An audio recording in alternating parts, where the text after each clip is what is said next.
And we're back again with another installment in this wild Rob Reiner ride. I guess you could call it. I don't know what we're calling it just yet, but welcome back, guys. Anybody that's joining us back again. It's kind of a marathon we got going today, but there's just so much to cover and such little time. And instead of like trying to crank out a video for each and everything and doing it the long way, this doing it live and discussing with you guys at the same time just seems to make a lot more sense. So here we are. Welcome back. Hey, Billy Joe. Hey, go play outside. Welcome, everybody. So I was noticing that we were getting a lot of comments on, or not we, but I was getting a lot of comments about on that Rob Reiner clip, the roast of Rob Reiner clip, that it was fake or AI or whatever people were trying to say. And it was most definitely not. It was a clip from a VHS rip from way back Wednesday. And so we had played that clip earlier, the comedy segment, and didn't seem to have too much trouble. It was a shorter segment, and we had our chit chat in between and everything, and it all seemed to go well. So I think we should be good to do this. It has everything. It's like a full VHS rip, so all the commercials, everything in between. So there's no freaking way that like in that shortest time span somebody could put together an AI full hour-long segment complete with all these little commercials that were true to the era, true to the times. It's impossible. So for anybody that was doubting that clip was for real, you'll see where exactly it came from. A little bit of nostalgia in between with some of these old school commercials that were in the original recording. And then just the rest of the comedy, or so-called comedy, that was going along with the roast of Rob Reiner. Because, I mean, for me, like, that one part especially, I don't know, I failed to see where the joke was and where the comedy, and, like, there wasn't even a punchline. So, I don't know if it was just supposed to be a full-on disclosure moment, or what exactly that was supposed to be. But anyways, here we are, back again. And let me get this queued up here now. It's and it used to be called, that's the weird thing too, I noticed, because now it's just Comedy Central Roast, right? Or the roast of whoever, Comedy Central, blah, blah, blah. But back then it was the Friars Club. So I think at some point I gotta look into this Friars Club. I don't know if anyone's had a chance to just yet, but what the fuck was the Friars Club? I don't know what that means, but it was the Friars Club roast of Rob Reiner. New season of South Park begins in 5 days.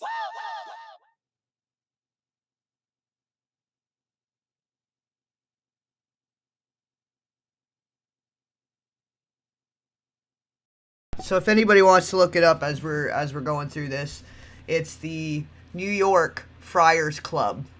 So I don't know. That stood out to me, and I haven't had a chance to fully look into it yet. So just as a note. Comedy Central presents the New York Friars Club Roast of Rob Reiner. Starring Richard Belzer, Brett Butler, Billy Crystal, Adam Ferrara, Al Franken, Alan King, Kevin Pollak, Freddie Roman, Jeffrey Ross, Triumph, the Insult Comic Dog, and Roastmaster Michael McKeon. It might sound a little off too, because I did remove the music, like to make sure that there wasn't going to be any music claims or anything, like there are any problems that way, or any reason for them to try to take it down or whatever. Because I think it's important that we're documenting and keeping track of this stuff. So if they do try to take stuff down or have stuff removed, otherwise that we have as many copies as possible, right? But so some of it, there's no background music to it, so it might sound a little weird, like for some of the commercials and stuff. It might seem like, okay, like it might sound a little off, but it'll be just because I've taken out the background music. That's the only real adjustment that's happened. And now, Comedy Central presents the New York Friars Club Roast of Rob Reiner. Ladies and gentlemen, our guest of honor, Friar Rob Reiner.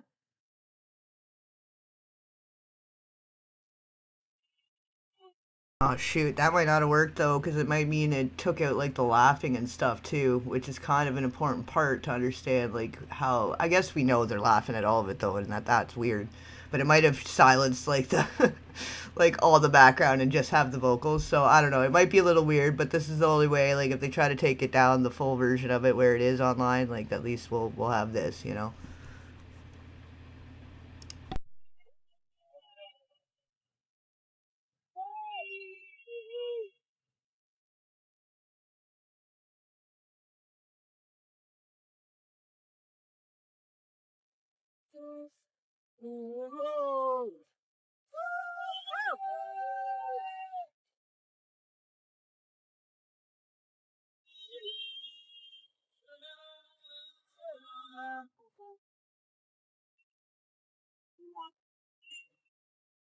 So imagine there's cheering, I guess. There's like cheering and clapping and yelling in between there. So that'll be the only weird thing. But to have the full voice of the whole thing, because like I've noticed stuff started disappearing like in my research in the last few years when I'd go back to try to find something, and like luckily I saved most of the things, but I would go back to look for something and it'd be gone. So I started saving everything, and in this case, this is the kind of thing I feel like very shortly after whatever happens, no matter what happens, they're going to be trying to clean up anything that might have been suggesting something one way or the other, you know. So I think either way, it's going to be what it is. But the voice should come through nice and crispy, because that was the thing too. The audio quality was not great, so I wanted to improve the voice quality so you could really hear what they're saying. Because some of them, it's like if you can't really make it out, it doesn't count. It's, you know, it's not going to be as, you're not going to get the full point of it. You know, you're not going to get the full edge of what they're saying.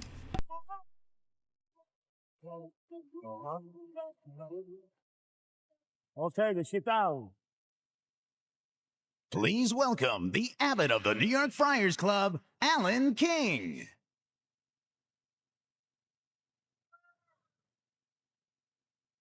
It's actually kind of funnier to not get to see them clapping and laughing at each other. It might actually be better for us this way. Like, yeah, a bunch of fucking.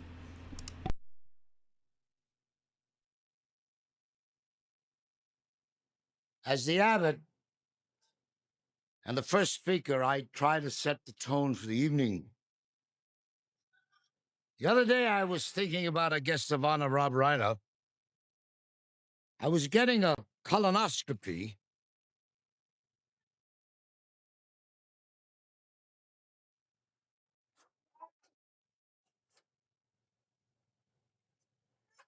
When I realized that Rob would be going through a similar procedure,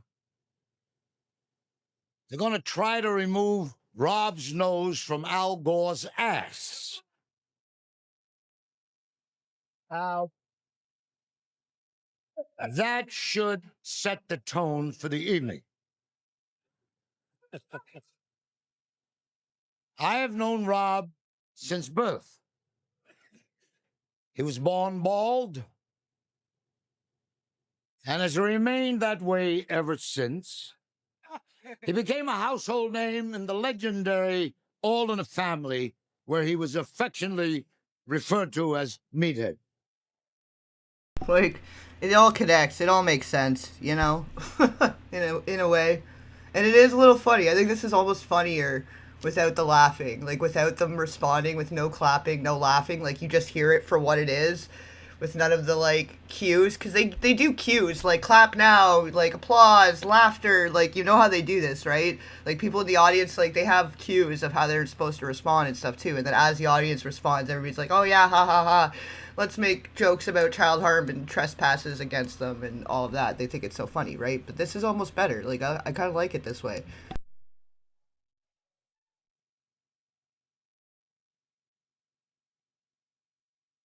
His acting career was limited, but he became one of the great motion picture directors, with such acclaimed films as Stand By Me, The Princess Bride, Few Good Men, and When Harry Met Sally.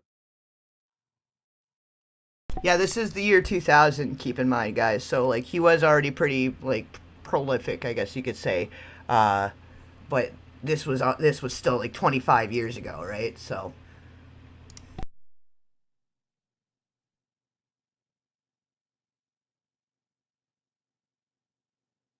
And now, this is a moment as the abbot that I'm so privileged I have a fax from Senator Joseph Lieberman.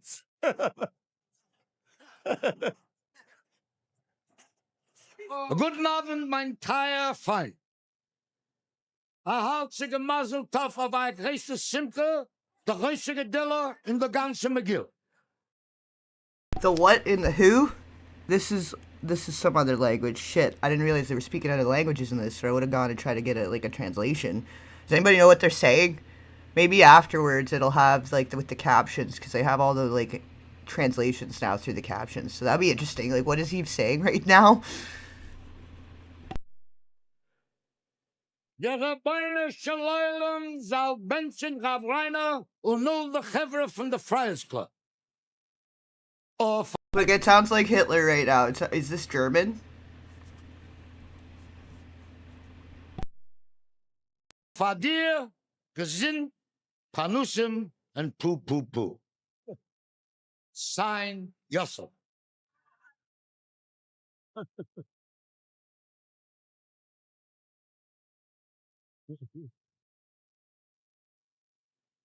And now for our roast master. You know, Rob Reiner has directed many great stars. To list just a few: Jack Nicholson, Mike Nichols, Michael McKean, Tom Hanks. When we reached out to them, they all said that they would be honored to act as roast master for Rob's dinner. And our entertainment committee unanimously chose Michael McKean.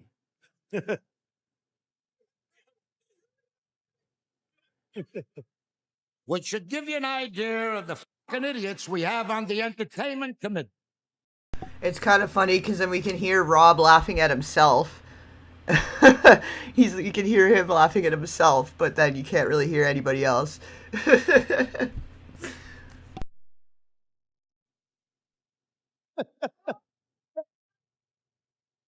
Michael McKean started on the road to stardom as half of Lenny and Squiggy on Laverne and Shirley.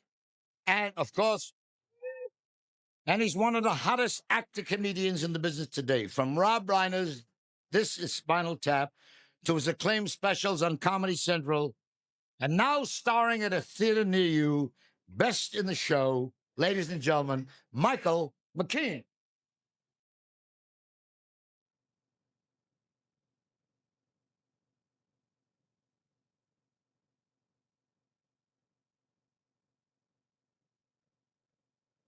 Oh, my goodness. Thank you all so much. Thank you, Abbott. Alan King. Welcome, guests. Hello, Rob. Hello, Michael. Run like the wind. Rob Reiner was born on March 6th, 1947. Within his first year, he had developed the slight paunch and 5 o'clock shadow that remain his trademarks to this day. His parents were, of course, show business people, and Rob followed in their footsteps. Although his fast You could tell that one. He felt some type of way about that one. He didn't like that one. Let's go back on that one. That one cut deep. He laughed harder about them joking about his dad trespassing against him, doing things to him. He was less offended than he is about this, so that's interesting. that remain his trademarks to this day. His parents were, of course, show business people, and Rob followed in their footsteps. Although his fascination with the human body led many to believe he could make a wonderful doctor if he could stop whacking off for 5 minutes. But sure enough, it was show business career for the Reiner's talented son. Yes, I've known Rob since the late 60s. That was a turbulent time, wasn't it? Yeah. And the temptations of the day were many. With the strength of character instilled in him by his loving parents, Rob never took drugs.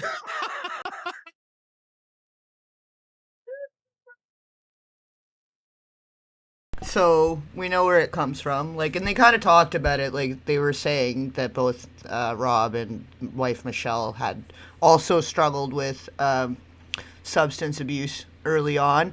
So I mean, the fact that they were so I don't know.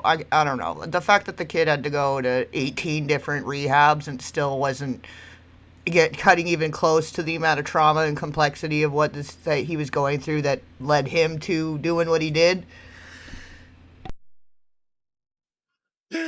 Oh, man. I gave it a shot.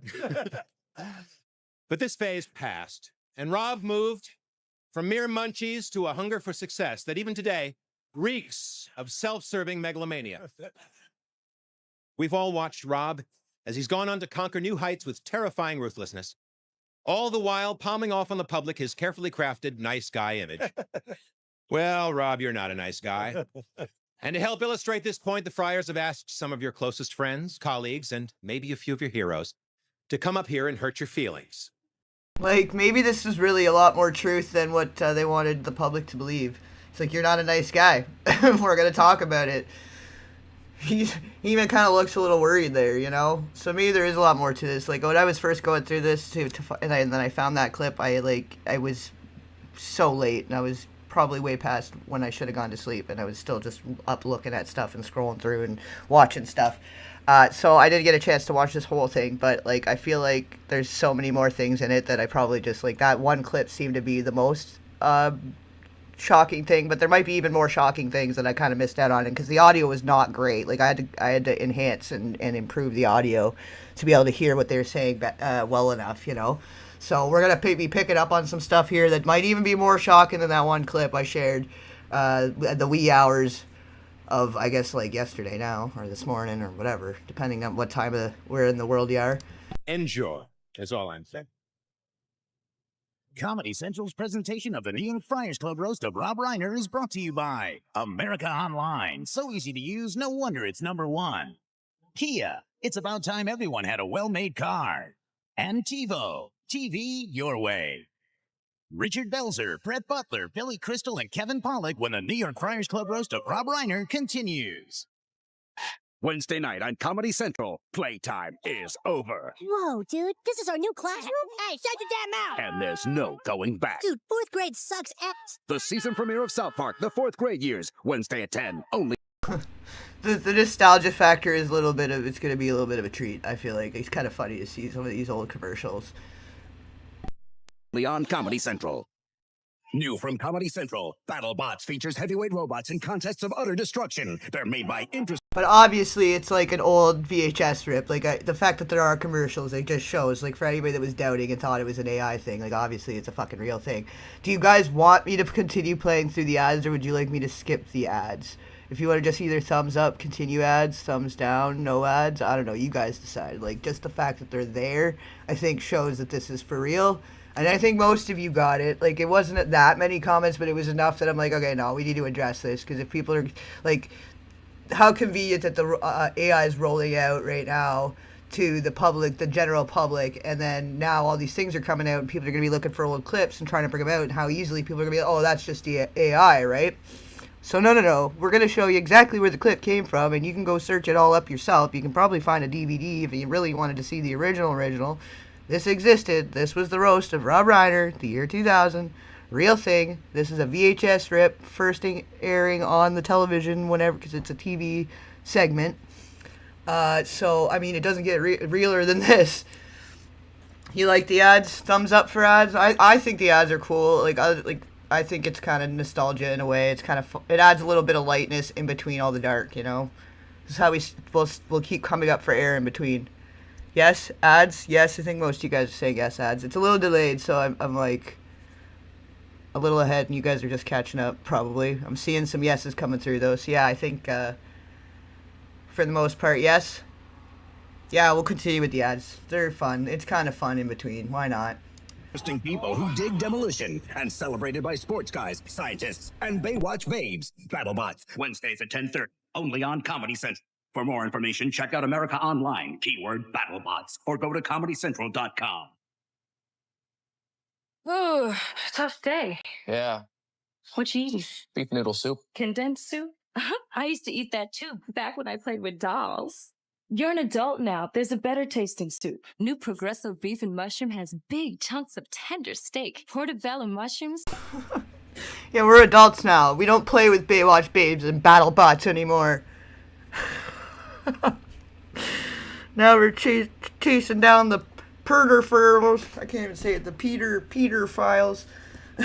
And it's kind of funny. The BattleBots and Baywatch. I'm just like laughing over here, like, what the fuck? Like, I would have been, I don't know, I'm trying to think. I guess I would have been like 10 around like 9, maybe 8, 9, maybe 10. Try to think. I don't know. It's a lot. It's a blur back then, kind of. But BattleBots and Baywatch. Like, this is how we got here. This is exactly how we got here. We're seeing it in real time now. Pasta and hearty vegetables, all with just the right seasonings. See the difference? Oh my god, guys. It's Campbell's soup before it was, I don't know if we're allowed to talk about it, but if you guys saw the thing recently about the Campbell soup, this is what it's supposed to look like. This is the kind of Campbell soup we used to get to have. Think about it, what it looks like now. Look at, we had it so good, guys. We didn't even know. We didn't even know. This is better. See? And how about that tie? It's time to go to the better taste of Progresso. If you only go Oh, that's why it was Progresso soup. It wasn't even Campbell's. They were making fun of Campbell's. to one movie this fall, Newsweek magazine insists Billy Elliot is the must-see film. Oh, here we go. Come This is experience perfect the joyous- example of the TW theory that we've been talking about. I keep bringing it up because honestly I feel like it's so relevant right now. But the TW theory that we've been talking about, this movie, basically, like let's the sensation. Can we skip Life this? of- Because I feel like we don't need to see all the kids in their TW theory fucking attire. Because it's just excuses, man. At this point, I feel like that has audiences everywhere dancing. in might the not be aisle. as bad. I don't know. I feel like it's the movie that would have it. It's the ballet. It's that ballet movie. The kid doing the ballet, and they have him in the little outfits, like same as the idea of what the TW theory thing that we've been going down the rabbit hole on that. Be so artfully made, so deeply charming, so heartfelt. It's Out of all of them, it might not have been even one that fit the criteria, though, which would be interesting, I guess. I don't know. I don't know what it's going to show. not We'll only just see. pointless to resist, it's damn near impossible. Billy! Billy Elliot, Gilded Honor, now playing in select areas, opens everywhere November 10th. Mulder is missing. I'm not gonna sell Mulder out. I know what I saw. And whoever finds him He's gotta be here somewhere. They're not going to find Mulder this way. You know that, and I know that. will decide his fate. How far would Mulder go? How far would he go for what? The truth. The race is on. I put you in charge, now do the damn job. We will find him. The X-Files premieres this week after an all-new Simpsons and Malcolm on Fox.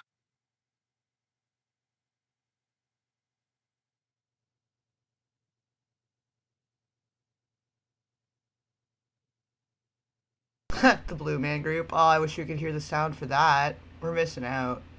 I want a Blue Man Group sounds. Shit. Next time maybe I'll go through, like, if we're doing another segment like this, and I'll make sure the ads still have the song. Because it's just Get the jingles. power of 3, the Intel Pentium 3 processor. Jingles from commercials should actually be fine. I was just worried if they used, like, copyright music in the actual presentation. So for next time, because I think we just missed out there. Fucking the Blue Man Group, holy shit, like, we just missed out. So next time I'll try to cut through and keep the background music for the commercials and not, but, like, keep it, yeah. You guys know what I'm saying. Intel Inside. Dun, dun, dun, Our dun. next speaker needs, well, apparently one introduction. He's a man who, like our distinguished honoree, has achieved enormous success as an actor, writer, producer, director. And like our distinguished honoree, he couldn't have done it without Rob Reiner. No, Billy had originally planned to appear on videotape, but circumstances have forced him to join us in person.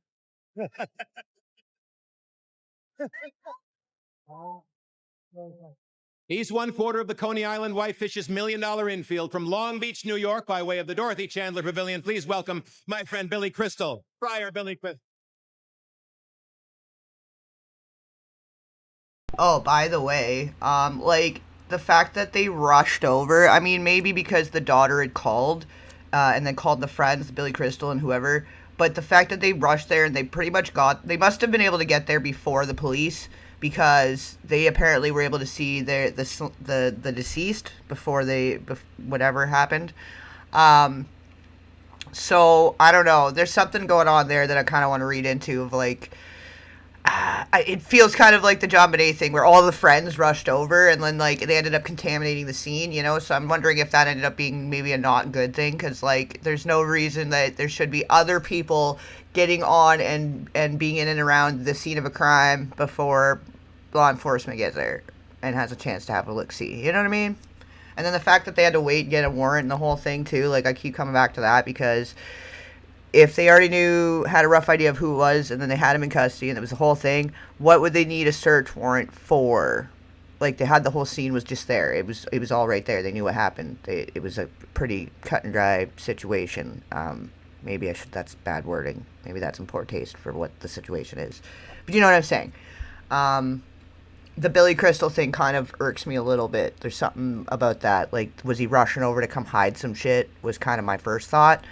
I don't know. But, I mean, you're not close to people that think that child trespasses are funny, child harm and trespasses are funny, without being a little freaking weird, you know what I mean? So what was the search warrant for? Like, which my figuring is it's something to do with Nick would have probably told them why he did it, and we don't know why. We have all this speculation of all this other stuff, but we don't actually know why. They're like, oh, he's a crazy junkie. Well, that's not really why. Like, people become that because of a reason. Like, it's a slow drip of problems over time makes addiction, which leads to, like, happy people don't kill their parents. Like, sorry, to quote fucking, what is that? That's like Legally Blonde or something, isn't it? It's kind of funny. Maybe not. It's not really. But, like, happy people don't kill their parents. People that kill their parents, there's a reason. It's usually very high, like, most often it's to do with there being complex trauma in childhood. And it's something that's built up over time. And there's something going on there. You know what I mean? So with all the patterns and all the things we see and everything, with him fitting the TW theory criteria with Stand By Me and the fact that River Phoenix died and all of the H that was going around at the time, how do you let your kid, a 12-year-old kid, how are they getting access to heroin? Like, let's just be so for real. Yeah, endorphins make you happy. Happy people don't kill people, or whatever the fucking, there's some saying, I don't know. But that's a good fucking movie. Fuck yeah. Maurice Witherspoon. She's funny. I haven't come across her with any darkness. More just darkness in her. Like, some of her early movies, I feel bad for her. She kind of went through the same rigmarole, the same pattern, the hidden curriculum pattern, you know. But she came out pretty scot-free, pretty unscathed somehow. So, like, good for her.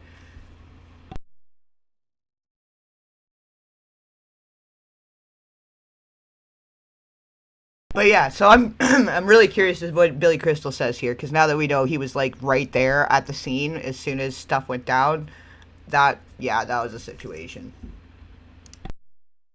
Thank you very much. Thank you, Michael.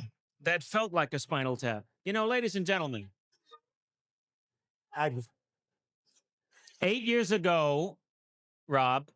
Yes. Back when your weight was in triple figures. You roasted me in this very room. That's right. And for those 8 years, some of you were here. He did a fantastic job, and as he does in everything that he does. But for 8 years, I've been plotting revenge. But I see that the aging process has already beaten me to it. And roast is such a perfect word for you because you're a brisket in a suit. Look at you. You're like Farouk. It's good they got a wide chair.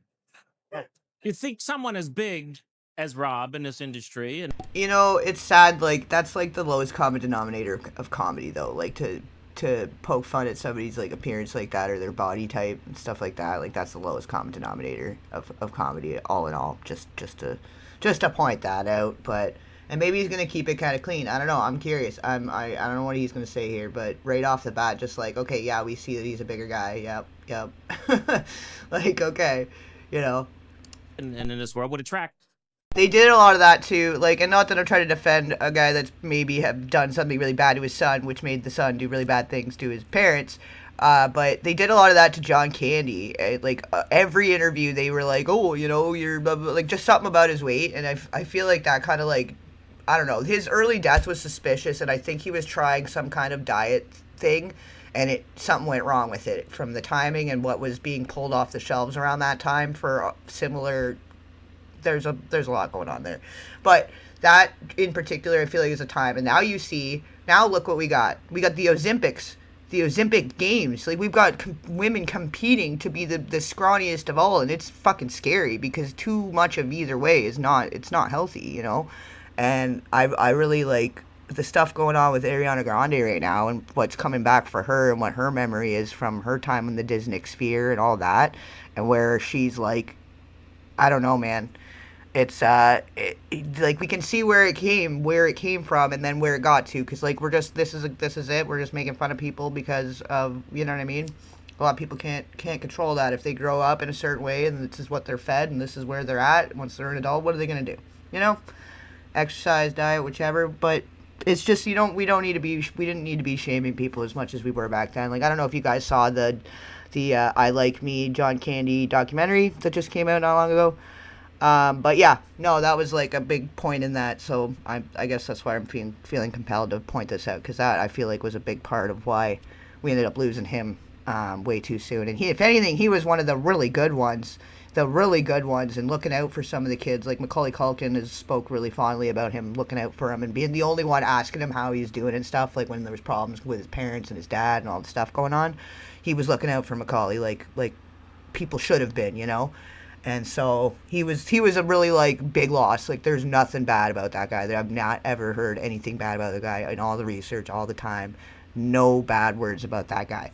So the fact that, and nothing, you know, Rob Reiner aside, the fact that was, I feel like, a thing that was standing out for, you know, and just like every interview, anytime he was doing anything, any publicity, they would bring up his weight. And that was pretty fucked up.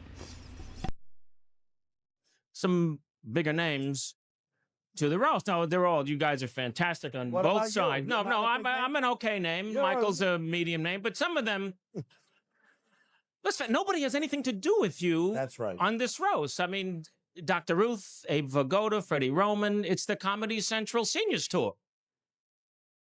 I'm excited. Vincent Pastore is here. Big push. It's the Comedy Central Seniors Tour. See, that's why. Like, I'm sorry that I'm not a senior yet, guys. I'm sorry. I don't know about the Friar Tuck roast magic show. I don't know what the fuck. Sorry, guys. It's the Seniors Tour. He even said it. I didn't say it. See Dr. Ruth, Tiny Pussy, they're here. But what does this have to do with you? Not exactly. You're making a good point. And Abe Vigoda, I love Abe Vigoda. I will not say anything bad about Abe Vigoda because I was always taught to speak well of the dead. And somebody...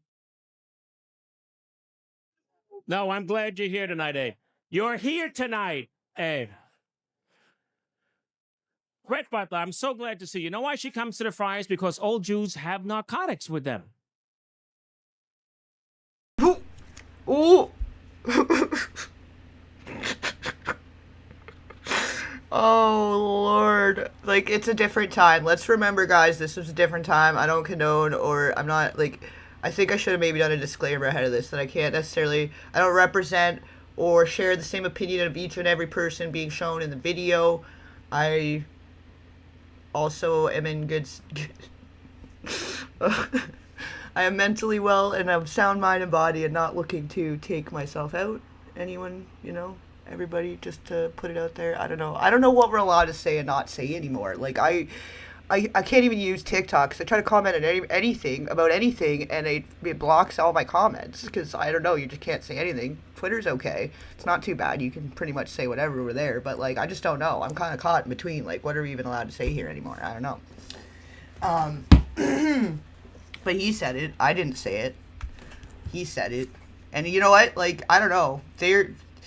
I feel like these roasts, some of you guys in the comments were saying too, I was noticing about, like, that this was like a disclosure situation, that they had to kind of tell people what was going on to absolve themselves of guilt or absolve themselves of karma or whatever. Like, they're telling it like it is, but under the guise of comedy, right? So I don't know. But we do know that, like, there is a big problem, and that they did play a role in what brought him to the end of his life. And that's interesting that they're making a joke about it like that. And then also the fact that we have, like, it's an apocalypse. It's not even an opioid crisis anymore. It's a freaking apocalypse. And that's what H is. Technically, it's all the same thing, right? So, Mr. Big Shot director, good friend, where's all your pals? Where are the big wheels? I'm your pal, but where's the other guys you hang out with? Where's your Spielberg? Where's your Hanks? Where's Papa? Where's Mel? Because you're the 2,000-pound man. It's like he's naming off all the people on the TW series list. That's crazy. That's crazy. That's crazy. I didn't even... Wow. Can't even make this shit up. Can't even make this shit up. The truth is stranger than fiction, guys. You know what we're doing right now? Okay, so you guys know in the beginning of The Wizard of Oz? If you guys seen that, y'all remember it? If you go and you look at it, around 33 minutes. Also, interestingly enough, there is 2 roads. There's a red brick road and a yellow brick road. And all the song and dance, they distract you from the red brick road. And most people don't even realize there was a red brick road, a spiral in the beginning there. We're going down the red brick road right now. We've seen all the glitz and the glam and all the glitters is not gold. So now we're going down the red brick road. Because the Wizard of Oz with the curtain and the whole da-da-da-da-da song and dance, we're going down the red brick road, and that's partly why I like the thing in the corner. And it's kind of a thing that comes up. I have a little theory of some stuff that I wrote that's in the book, too. For those of you that already done the pre-order and whatever, you already know. You already know what's going on here, but for you guys that are joining us that are new, for this Reiner thing specifically, there's a theme here, there's a thing going on, and this is all part of it. This is all part of it right now. Like, this is a red brick road situation. This whole case, this situation, what it's revealing as we're walking down it here, taking a little stroll. Yep. Yes.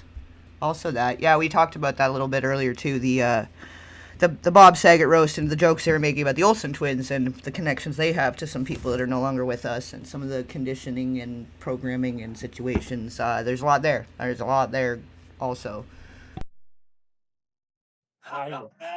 Where's Sweet Meg? Where is Meg? Not here, and she trusted you because she knew that nobody in the world had seen more fake orgasms than you. If I had said that right, It would have got a much bigger laugh. And yet, should I do it again? No. No. I'll go. And where's Meg? She so trusted you because nobody in the world has seen more fake I can't. So yeah.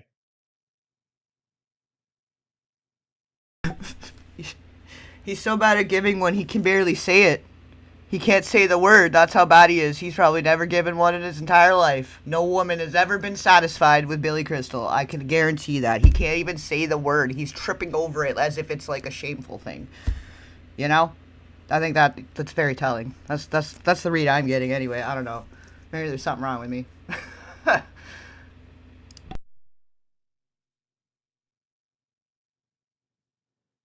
There, take it. Are we gonna say it for me? you can't order those by mail. You have to. You have to go in. Go in. Get it fitted. All right, sit down. All right. Grease your sides and sit down. Unfortunately, because it's a VHS, also is a VHS rip, any glitches or losses and blips, all of that got included too. So there's like that little thing it did there, that's VHS, guys. For any of you guys that don't remember VHS, you're getting a real tour here of a fucking 90s to early 2000s experience. Where's Michael Douglas? Where's Michael? No Michael Douglas. Has an excuse. Catherine has homework. And where's your pal Al Gore? He can spend days raising illegal money with Buddhist nuns, but he doesn't have an hour to spend with you.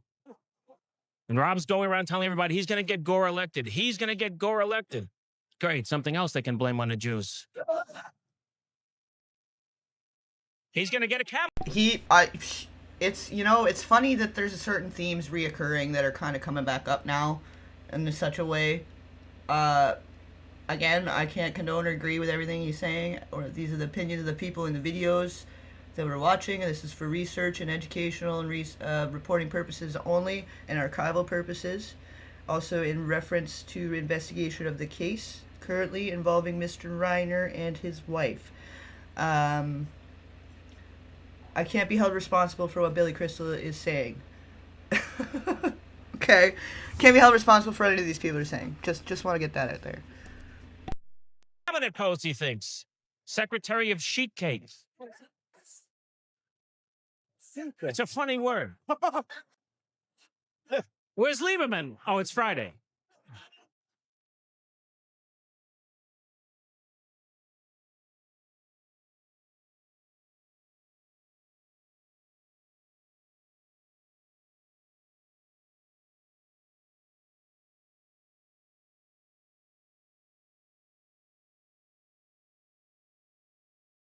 Ah, shit.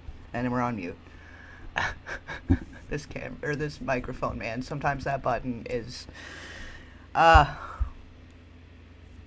okay. It's all good. We're gonna figure it out. But the Catherine Zeta-Jones, I was saying that that's from Workaholics. They did like a little Catherine Zeta-Jones. They like had a little song about her. It was a whole thing. But I was gonna say too, guys. I think like this is kind of fun, and I wish it was under different circumstances. This is really awful circumstances to be getting together and going down like childhood memory lane with you guys. But this is kind of a little bit fun in such a way too. I feel like, you know, like it's bringing it back, and you guys in the chat too. Like this is fun. This is a little bit fun. And again, I wish it was better circumstances, but.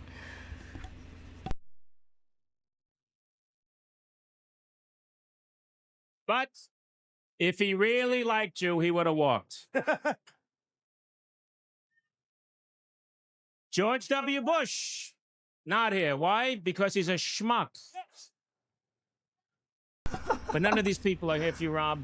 You really could say a lot more back in the day. I will give you that. You know, you really could just say whatever. That was one thing. Like, we didn't know how good we had it back then either. And again, not that I'm condoning exactly what he's saying, but just the freedom of it all. Like, he's just kind of out there saying some shit. And, yeah, wow. But I'm here. When the Friars decided to honor you, Rob, do you know why? Why? Tell me. I'll tell you. It's because of your films. Films that make you think. They make you think, what the hell am I doing here? And Rob has always been compared to the great directors. Yeah, like all those TW theory type fucking scenes. Like, what the hell is this doing in a kids movie? Why are the kids being forced to do that? That just seems weird to me, you know? You know, let's talk about Stand By Me and River Phoenix. Maybe we ask him why Nick would want to very intimately and closely, up close and personally take their lives across their front side of their throat area during slumber. Like, I don't know what I'm exactly allowed to say, but I think you guys know where it is at this point. What I was saying the other day, that was confirmed. Everybody kept saying it was a stabby stab. I can't fucking, like, I can't talk like TikTok, how people on TikTok talk. I don't think it's as strict over here. I think we can say it. Like, people thought they were stabbed.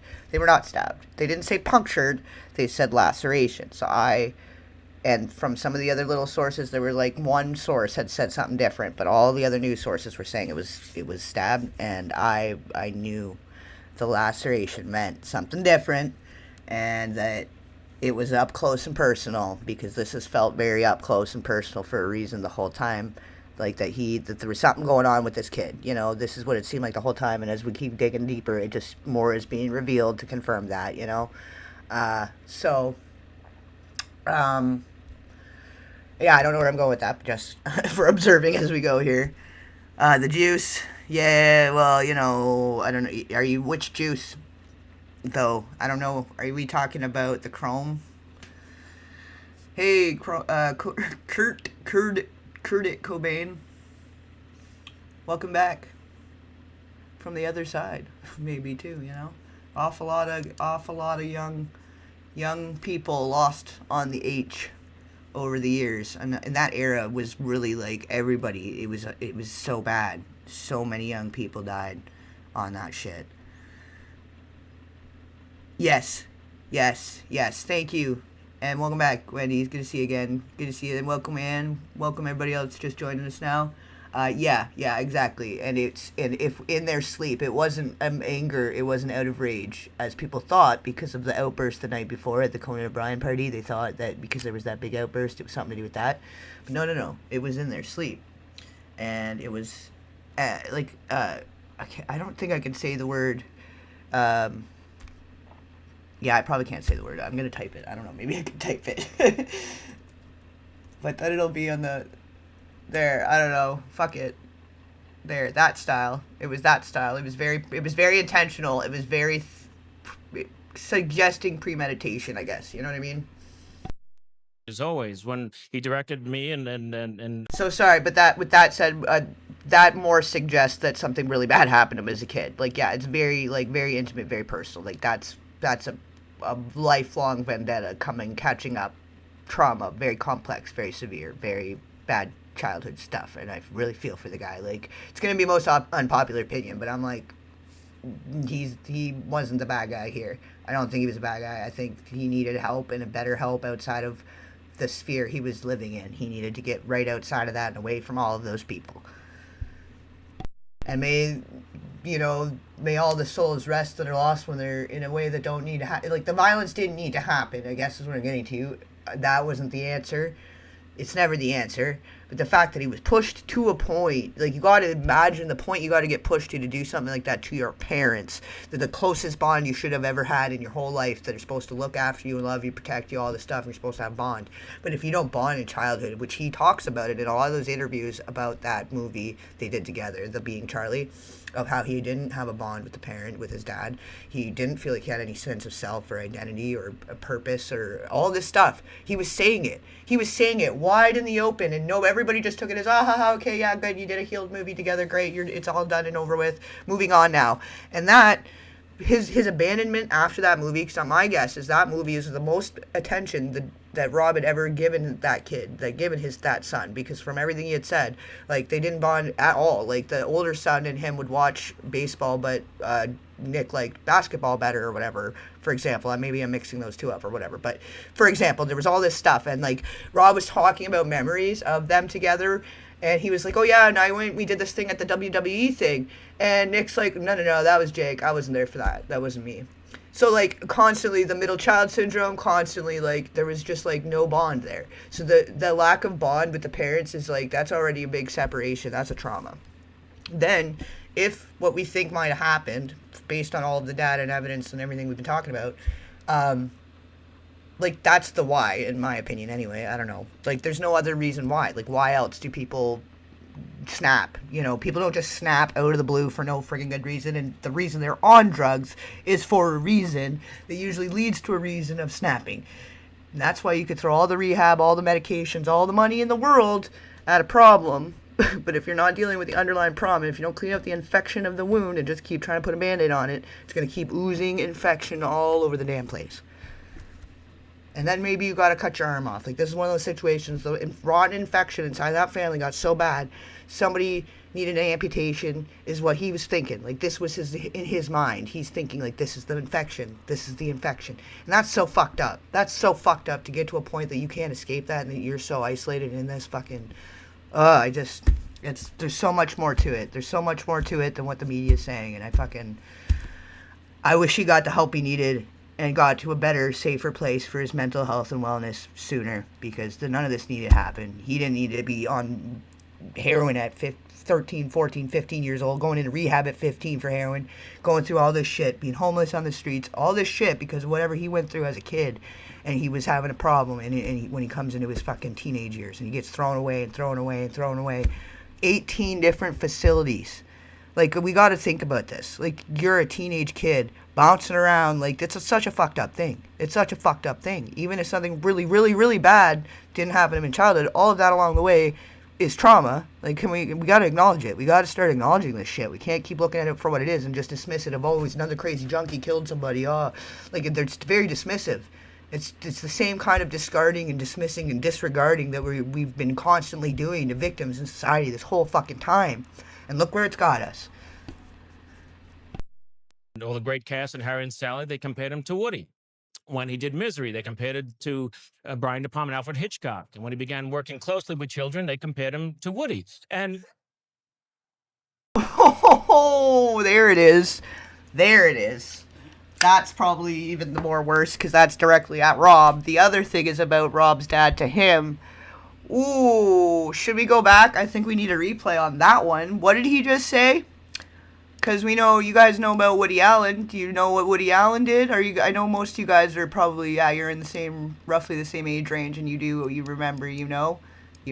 If you don't know, Woody Allen ended up marrying after grooming his, adoptive daughter. I don't know if he ever illegally adopted her, but he was with Mia Farrow for, a decade, and his current wife was Mia Farrow's adoptive daughter. He was basically her stepfather for 10 years, and when she was becoming a teenager, and then there was also other claims from some of the other kids. And so obviously they knew about this all the way back when, because that was just starting to come out in the last however many years, right?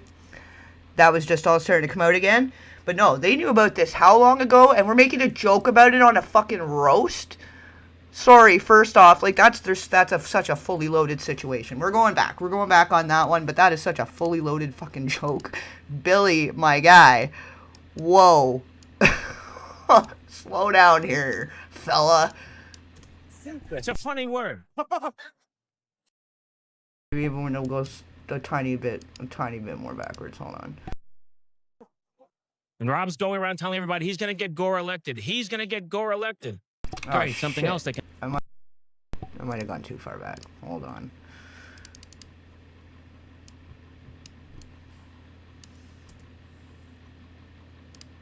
But, you know... Revenge. Stu has worked for kids.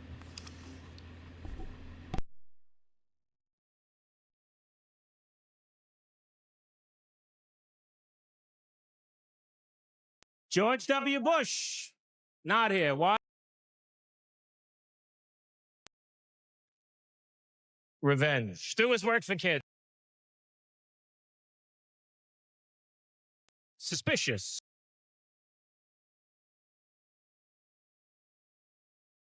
Suspicious love for kids and...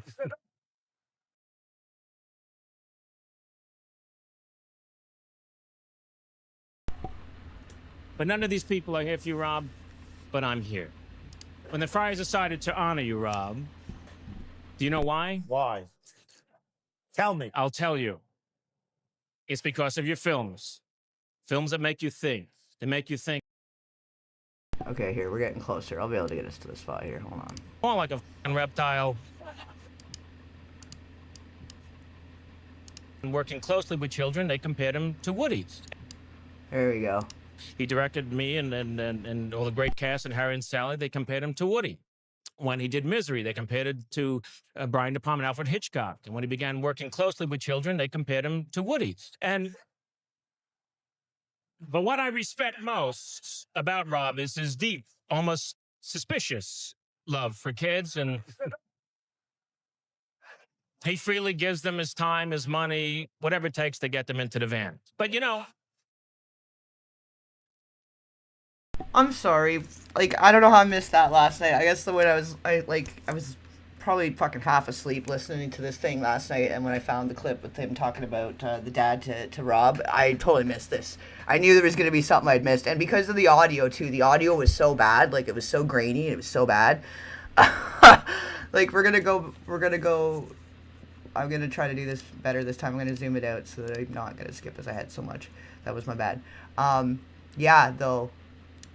Rob has always been compared to the great directors, always. When he directed me and all the great cast and Harry and Sally, they compared him to Woody. When he did Misery, they compared it to Brian De Palma and Alfred Hitchcock. And when he began working closely with children, they compared him to Woody. But what I respect most about Rob is his deep, almost suspicious love for kids. And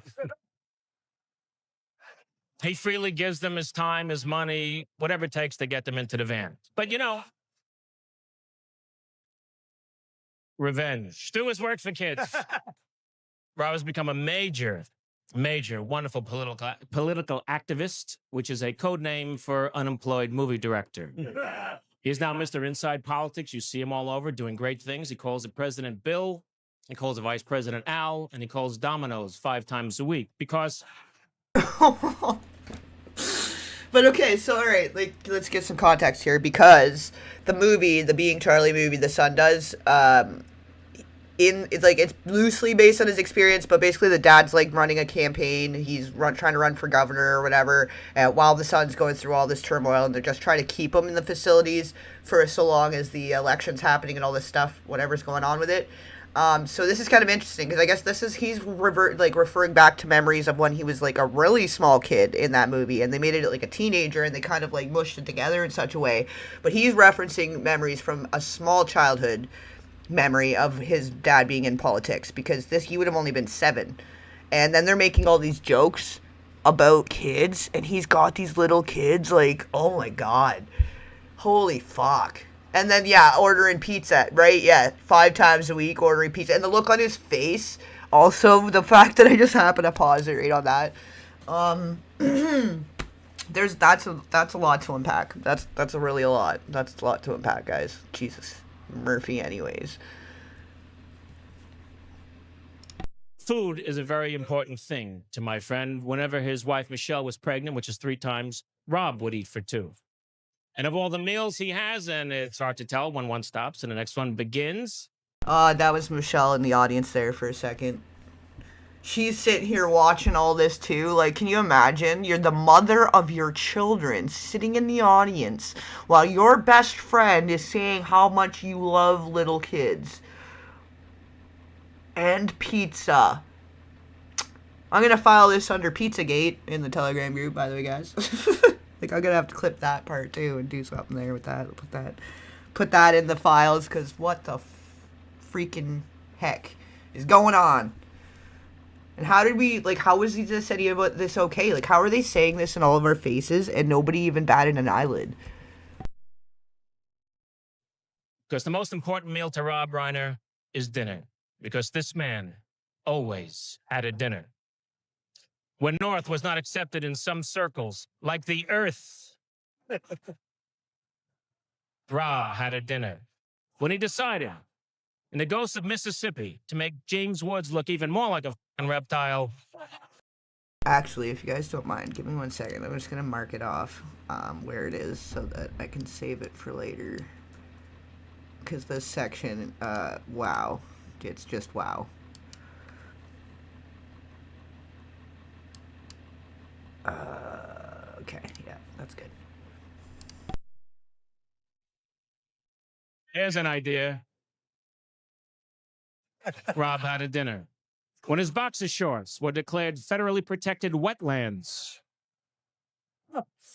he had a bite. Yeah, a bite. But we're not here tonight to make fun of his body. No. But to honor his body of work, because both are too big to be ignored. And some of you admire Rob because he's been a great.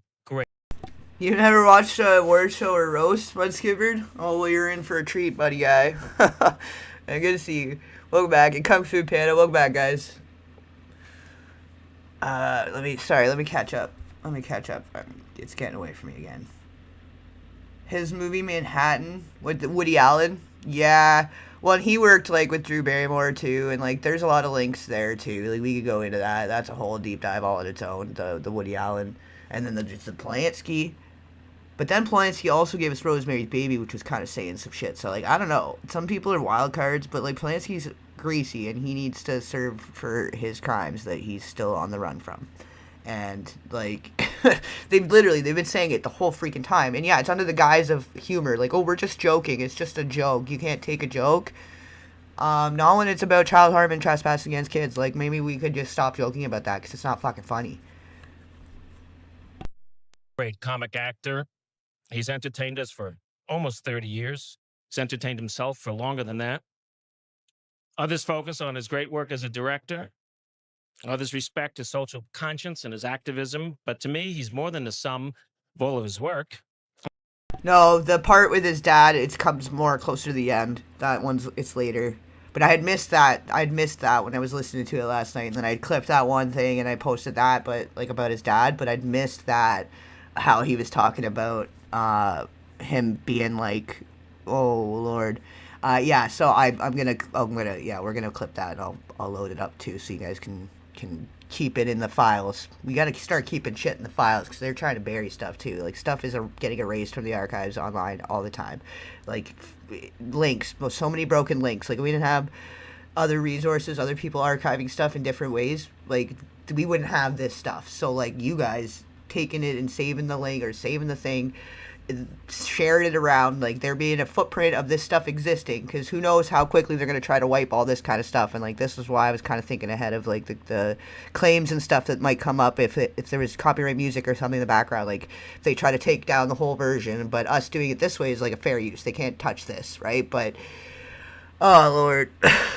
this is the shit they're not going to want to come out when this whole trial's going down, because this is all in very big defense of why Nick did what he did. If there is something really, really dark happening to lots of little kids over time, that explains why River Phoenix died, that explains why all these kids are on drugs, like all of them in their preteens on very heavy-duty drugs. They don't just, like, you don't just go out as a kid and get drugs like that from another kid. Let's be so fucking for real, right? So... And his achievements, he is my friend, and has been since the first time I met him when I was cast as his friend. Light and all in the family. And I'm delighted to be here tonight, Rob, to say to you,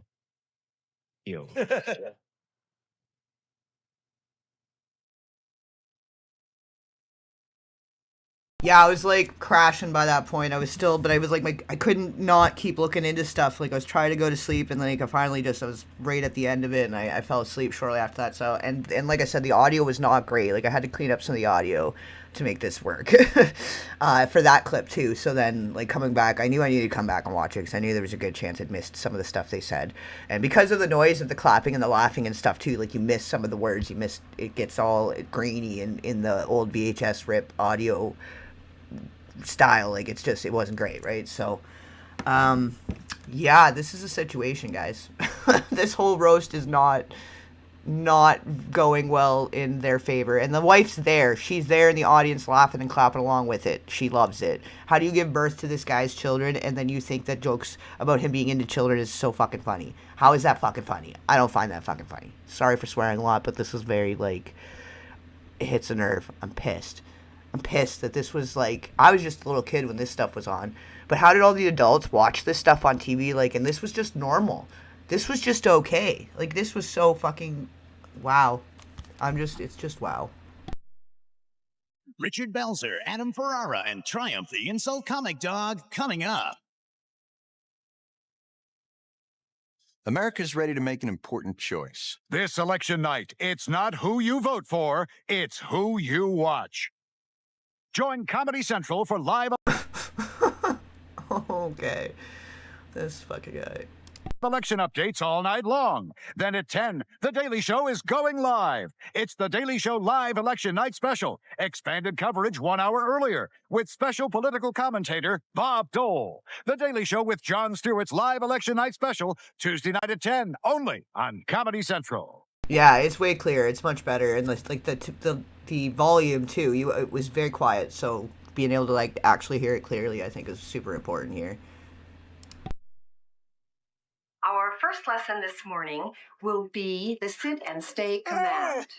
And say sit, stay, sit, stay, sit, stay.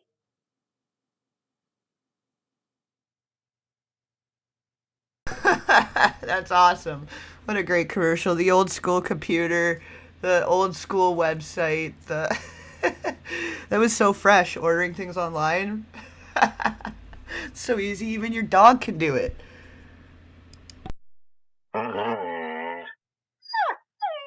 This dog's in big trouble. Buy online, return to the store. No problem. BestBuy.com. It wasn't that easy. Oh shit. Good times. You need some help? Yeah. Just put in neutral. The new Chevy Tracker LT. Now with a powerful V6 engine. It thinks big. Make sure your parking brake's off. Chevy Tracker. Like a rock. Take that ordinary room and create an extraordinary room with your free Domestications catalog. Discover the huge selection of beautiful home furnishings. Domestications catalog. Oh, buddy. This is where we went. This is where it all went wrong, guys. Y2K happened and the world did end. Something happened. Something happened there. They weren't together anymore. It was like, what was it, 1989? Him and Michelle got together. Penny Marshall was way before. And also, that interesting situation. He does have the prior. There was Tracy Reiner, but it was from like She was adopted. It was from Penny Marshall's previous relationship. And I was reading into her, and in her profile, it says that the 15 Reiners worked within some kind of, I can't remember exactly what it was, the atomic something engineering division, something military something. I don't know. It was sketchy, and it was by the time I was falling asleep, around the time when I found the clip here, I was still reading and listening and watching, whatever. There was something sketchy there. Military sketchy. So that is going to need to be a deep dive for another day. Also, P.S. Put a pin in that.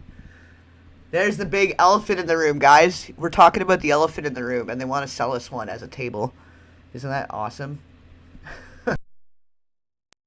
Call 1-800-850-9448 for your free catalog.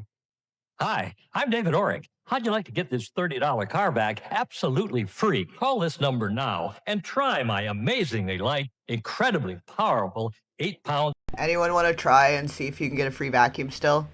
I'll leave it up for a second if you want to see if you can still get a free vacuum, because that's a sweet deal. Car vacuum for free. Yeah, get it. Orick XL. Call 1-888-383-4000. My kids would like me to have a station wagon. My dog would like me to have a station wagon. And Remember that? Store... Back then, a station wagon was a pretty big deal. However, everything has to buy this car. Look at all these puppies. Look, we can fit all these puppies in here, guys. Yeah, so you can go out on the street and get the little kids. That's what's going on here. This is all this at once. You creepers. Come check out the puppies in the back of my fucking van. Interesting choices of commercials. Very interesting. grow up. Have you seen the Ford Excursion? Now this is a big deal. And it seats 9. Oh, it does it? Yeah, he was just talking about going and getting kids in his van like 2 minutes ago. And they're showing us a bunch of puppies in the back of a van. What did they tell us? Don't take the candy from strangers. Don't go to see the puppies in their van. If they say they got puppies in their van and they're asking you to come see them, don't do it. Bitch got this giant fucking like extended cab van full of puppies. In like one commercial over from when they were just talking about filling up a van full of kids. Yeah, you can fit 9 in here. 9 big doggies full of, and bunch of puppies. Interesting. This is interesting. I don't know. Maybe I'm tired and there's no connection there whatsoever, but interesting. Hey guys. They're back. Doing, sweetie. I've been looking forward to this event for many reasons. For one, I was anxious to see what the Bells would be wearing now that Regis has copped his look. Let me see. No, it's okay. It's okay. It's still all yours, baby. Nobody can pull it off like you. Dresses like a lesbian minister, this guy. He has been around the block, ladies and gentlemen. I need to not be drinking coffee. I just took a sip of coffee and I almost shot it out my nose. Oh, fuck. Now we're getting in the danger zone, guys. I'm going to drown myself in coffee laughing at how ridiculous these people are. Those windows are very tinted. Yes. Also, you see what I'm saying, right? Okay, I'm not crazy. Mm-hmm. Very tinted. Very spacious. Very... I don't know. Sorry. That was kind of loud for you guys. Maybe like laughing at the microphone. That's a good one, Lisa Yeri. Yeah, 101 Dalmatians can fit in that trunk. Buy yours now. You guys are a good group today. This is fun. I'm the late night group. We got to do this more often. I've been trying to like hit different times to try to like satisfy as many time zones as possible. But the late night group, I feel like we have more fun than all the night owls. I don't know if it's late night for you guys, but it is for me, so I'm having fun. Nobody makes me laugh harder than this guy. Please welcome Friar Richard Belzer.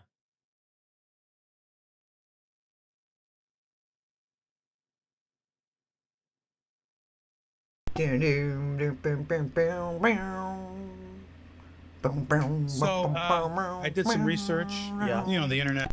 I'm pretty sure this guy's the Law and Order guy, isn't it? I think he needed music. I felt the need to do the Law and Order music as he was rolling up to the thing. I could be wrong. Might not have been Law and Order. Sorry, guys. But it seems that would be so appropriate right now. They need Special Victims Unit up in this bitch right now. Where is Special Victims? Where is Mariska Hargitay? We need Olivia Benson on this fucking case. Like yesterday. Like 3 jokes ago. We need Olivia Benson. Is she in the office? Can somebody call Olivia Benson? Did you know, also, P.S., Mariska Hargitay is the daughter of Jane Mansfield, and Jane Mansfield died very mysteriously. She was basically a prototype of Marilyn Monroe. They were like replicas, and that was a really fucked up situation, and I believe that Mariska Hargitay and her brother were in the back seat when the collision and the disconnection of the head from the neck happened, of the mother. Very fucked up. And then she went on to do Law and Order forever, like Special Victims Unit. Like, love her. Love her. She's great. Law and Order's great. Special Victims Unit. Do the dance. Yeah, do the dance. That's the guy, though. He's from the one, right? The other Law and Order. Because I don't think he's SVU, is he? Don't ruin Law and Order right now. But we need them. It's not ruining it. We need them. Somebody needs to call them. Because some of these jokes, they need to be investigated. Somebody should have been investigating them. They needed Olivia Benson here taking notes and taking the evidence, because what the fuck, this is heinous, especially heinous jokes of the comedy variety. The whole thing, and of course Rob's claim to fame. What was that TikTok? He's taking you to jail, he's taking you to prison. Yeah, that's what's happening right now. Somebody is going to jail. This is legit. This is for real life right now. Initially was All in the Family. Can't make it up. Can't make it. Literally cannot make it up. We do have Special Victims Unit there on the case, and nobody doing fuck all. That's fucked. And he was known as Meathead on that. And now he's a great director. Oh yeah, good point. Yeah, this could be disturbing if he's on SVU and then starts making jokes about kids. That's gonna be really fucked up. That might ruin it for me too. That's the problem with this. Everything I ever loved as a child has been ruined in some way, to be honest. Except for things to do with David Lynch. David Lynch is a pretty good guy. Like, John Candy's a good guy. There's a few people that are pretty good guys, but any ones that it's like in between us, they're like a wild card, and I can't be sure anymore. You know? Like, Robin Williams even is a little bit of wild card now, and I don't like that. But I think he had regrets later, so I don't know. It's hard to know, but when you start seeing patterns and you start seeing all the dots connected, it's hard to ignore them, you know? But this might ruin it, so if you love SVU, you guys, I'm so sorry. SVU is on the case, and they're talking about heinous crimes, especially heinous crimes against children, and nobody's doing anything, so that's concerning. I am concerned. Yeah, alright, cool. So some of you guys are on the same time zone. It's almost 11 for me also. Director, he's an auteur, and he resents being called Meathead. Now, even if he wasn't on All in the Family, what would you call this guy? A meathead, right, ladies and gentlemen? Actually, I do have a bone to pick with you, pardon the expression. And that is, you remember the movie North, which we know people have mentioned? Yes, I'll bet you're about to make fun of that as well. Still trapped in mind, I'm telling you. Damn. Well, the reason, but I have a legitimate reason, a legitimate grievance, and I think you know what it is. Oh, yes, you're in the movie. That's right. That's right. So what I did was I went on the internet and I got some reviews from North. And this is Roger Ebert. Look it up. He's fatter than I am. Everyone was on Law and Order, pretty much. Like, just about anyone and everyone at some point as a kid or their teens, pretty much everyone was on Law and Order. So that's why it's really fun to, like, go back and rewatch also. Because you're like, oh, shit, that's that guy. Wow. You know? It's one of those little moments. It's not that special, but, you know, it's one of those moments. But I don't know. We might be okay. We might be safe with this guy. He's SVU. I feel like he's coming in, like, kind of infiltrating, and he's going to say some shit, and it's going to be some truth, but it's not going to be... Like, some of the jokes are landing because it's not the wrong kind of joke. You know what I mean? Where some of these jokes are gross, and it makes my stomach churn, you know? Especially heinous. Roger, North is one of the most unpleasant, contrived, artificial, cloying experiences I've had at the movies. This is from a guy who's seen 200,000 movies. Okay? He's nitpicking. He's nitpicking. What? You come up here and I'll see you. Read this right. paragraph. Right, I need glasses for this. Hold on. All right. Which one? Which paragraph? Just read the this one with the star. Okay. And this is legitimate, right? Yeah, no, this is Roger Ebert. It's All right, taken off read the this internet. paragraph. Okay. All right. Yeah, it was a little Kimmel cameo. A little bit younger though, 25 years ago. This is from the year 2000, guys. That's been that long. It's 25 years ago. And look at how some of the people look the same though also, which is interesting. I hated this movie. Hated this movie. Hated it. Hated every simpering, stupid, vacant, audience-insulting moment of it. Hated the sensibility that thought anyone would like it. Hated the implied insult to the audience by its belief that anyone would be entertained by it. All right, yeah, true SVU style for real. Like he's gonna have him read his heinous crimes to himself, out loud to himself. That's even funnier almost. He's like, I don't even want to be here. Like, fuck this. Here's what I wrote down. You can fucking read it. Like, he doesn't even want to be there. He even felt uncomfortable. He's still he's one of the good guys. I think still the SVU guy. Like he just walked away and handed it to him. He's like, you fucking read it, bud. I don't even give a shit. Well, I thought that's, if you read between the lines, it's not that bad.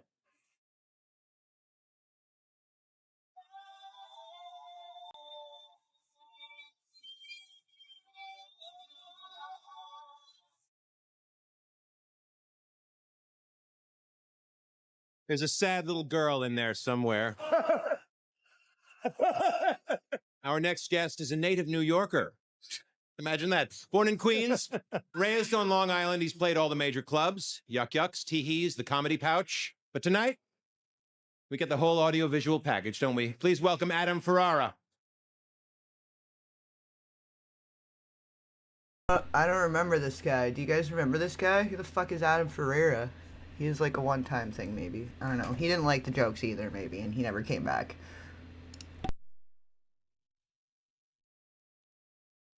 Thank you very much, folks. Thank you for the introduction, Michael. Me and Michael McKean have a lot in common. Nobody knows who the hell we are. It's an honor to be here on this day. Oh my god. I'm gonna choke my fucking self. That's so funny. Even he knows we don't know who he is. That was too good. That was so good. Thank you, buddy guy, for understanding we don't know who you are. And he probably is like, I don't know these people. You don't know me. I don't know any of these people. I'm not with these people. I'm here to read my jokes and I'm going home. I'm not going to the afters. There's hundreds of years of show business history up here, and that's just Alan King. Alan wanted to donate a kidney, but nobody can use one that runs on steam.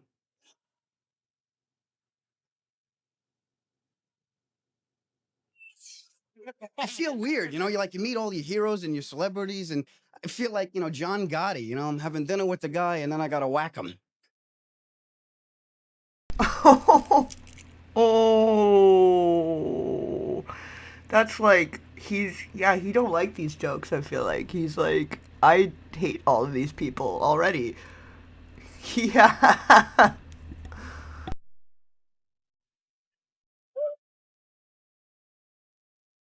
Speaking of which, big pussy's here. And I don't have a joke. I just like saying that. Big pussy's here. Everybody say that. Big pussy's here. Big pussy's here. Yeah. Yeah. That's funny. He's the only one. But not as scary as Brett. We don't even know who he is, but he's the only one that's funny so far. Oh Oh, goodness. Goodness gracious. Straight balls of fire. Brett Butler. Holy. We all know Brett was a little shaky, and during that time, she had her breast done, which is very dangerous. The general rule of construction is you don't put a second floor on a house with a shaky foundation.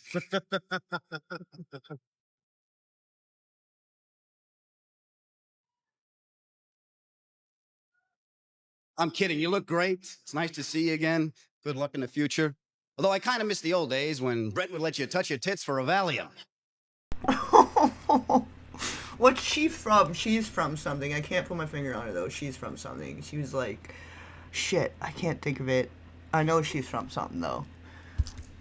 But yeah, this guy's funny so far. He's good. This guy's good. I'm glad they invited this guy that nobody knows. No wonder he doesn't know them, though, because he's not one of them. I don't know. We don't know. We're starting to see. You got to be in the club, you know. George Carlin tried to tell us. Look at all the people that came out to honor you. Yeah. This is more people than saw North. Fat and North. You know that movie went straight to 8-track?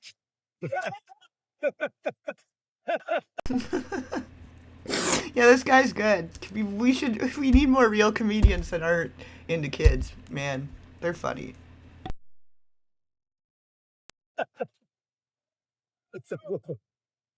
You know, I rented The Story of Us, and you owe me $350. Grace Under Fire. Yeah. Okay. Yes, I remember like seeing her in commercials all the time. I don't know what the network was or what show it was that I was watching, but I remember seeing her face a lot. But it was by a commercial, so I couldn't think of what the fucking show was called because I don't think I ever watched it. But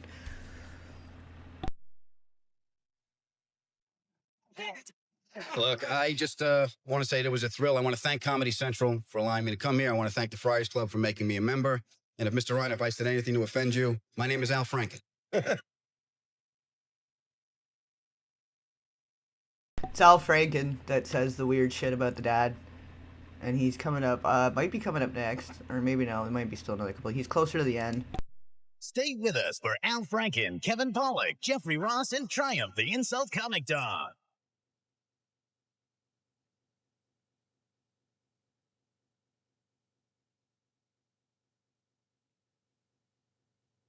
Hey, I'm looking for a digital camera that stores images on a memory stick.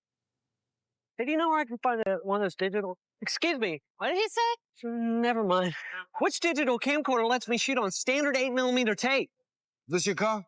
What's the easiest way to email my photos? No email, hot dog. No. Digital camera.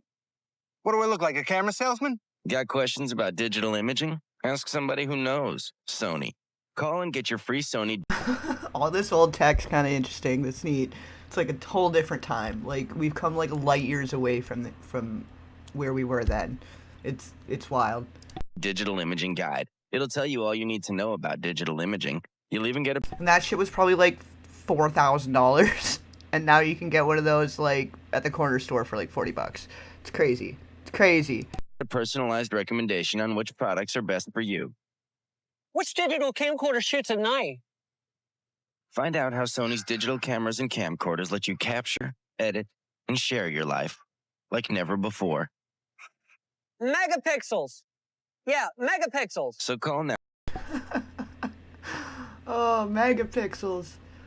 Megapixels. Yeah. Yeah, this is fun seeing all the old tech. That's so funny. Hey, welcome back to Dream to Life. Yeah. I can't put it down. We need to talk about it. We need to watch this stuff. There's so much stuff to dig through, and instead of me just watching it by myself and then trying to like line it up for a thing, I figure we may as well just do it all in real time all together now. Why not? And this is kind of fun because we're watching like the full comedy roast of Rob Reiner thing, but it's like the full VHS rip. So we got all the commercials in the between us to lighten the mood in between all of the jokes that are framing Rob is exactly as we thought. Exactly as we thought. Hit it right on the head. Couldn't have hit it harder. We nailed it to the wall. We built a friggin' house out of it. That's how much we nailed it on the damn head. Now for your customized guide and get a password to Sony's members-only website. Thought I told you to move along. Call 1-877-703-SONY for your free guide. I'm really curious if any of these free things still work. These free, and get a free car vacuum. We're gonna get a free guide to the Sony camera. Like all this free stuff on these 1-800 numbers. Good afternoon, ladies and So what's that? It's a Sony. I didn't know Sony made computers. Yeah, it's a Vio. Would you mind if I... Turn off.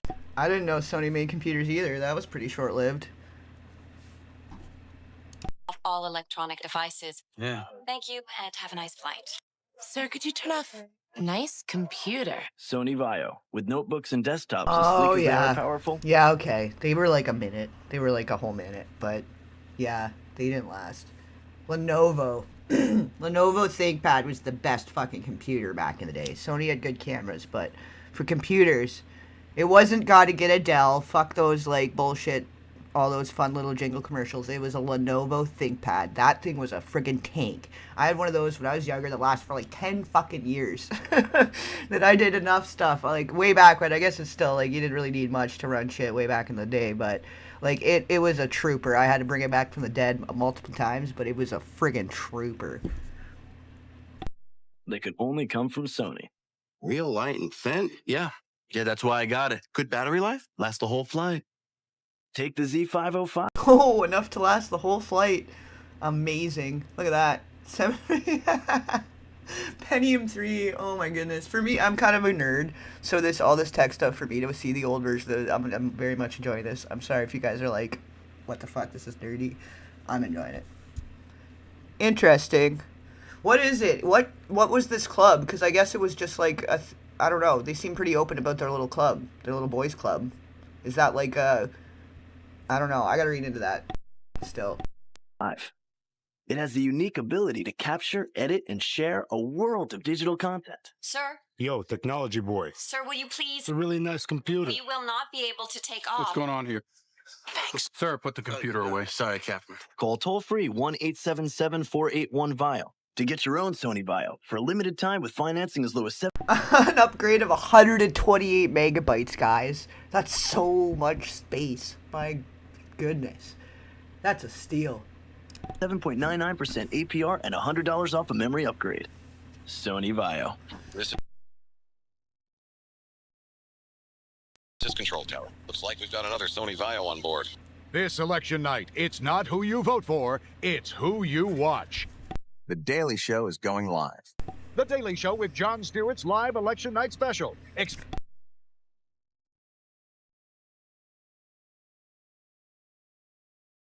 Fuck, I'm still fucking muted. Goddamn. That saying right there that it's not who you vote for, it's who you watch. I feel like that's an interesting saying when you consider the times we live in now. It's not even about who is saying things that matter, it's about the content. Expanded coverage at a special time.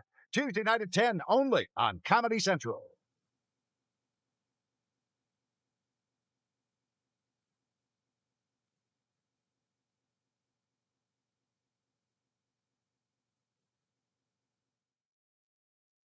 From the Rosie O'Donnell Show and the Broadway stage, our musical director once again, tonight, Grammy Award-winning Mr. John McDaniel and the McD-Lights.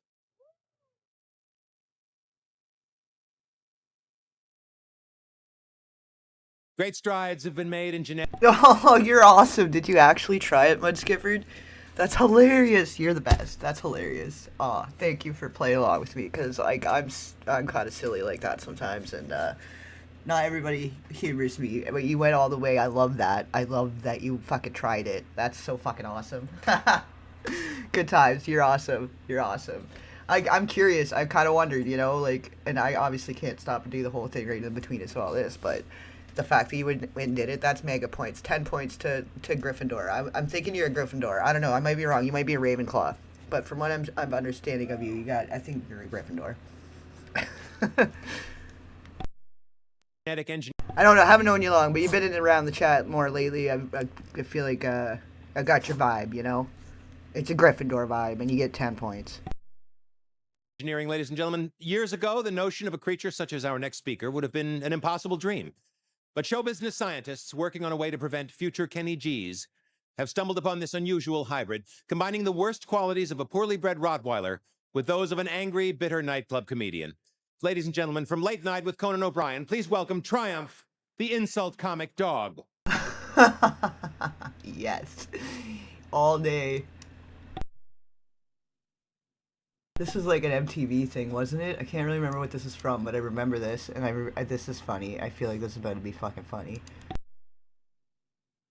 Hello. It's great to be here to honor Mr. Rob Reiner. It's also great to be back here at the Friars Roast. You know, some people say the place is old and stuff, but I think the Friars Roast and the Friars Club, it's better than ever. For me to poop on!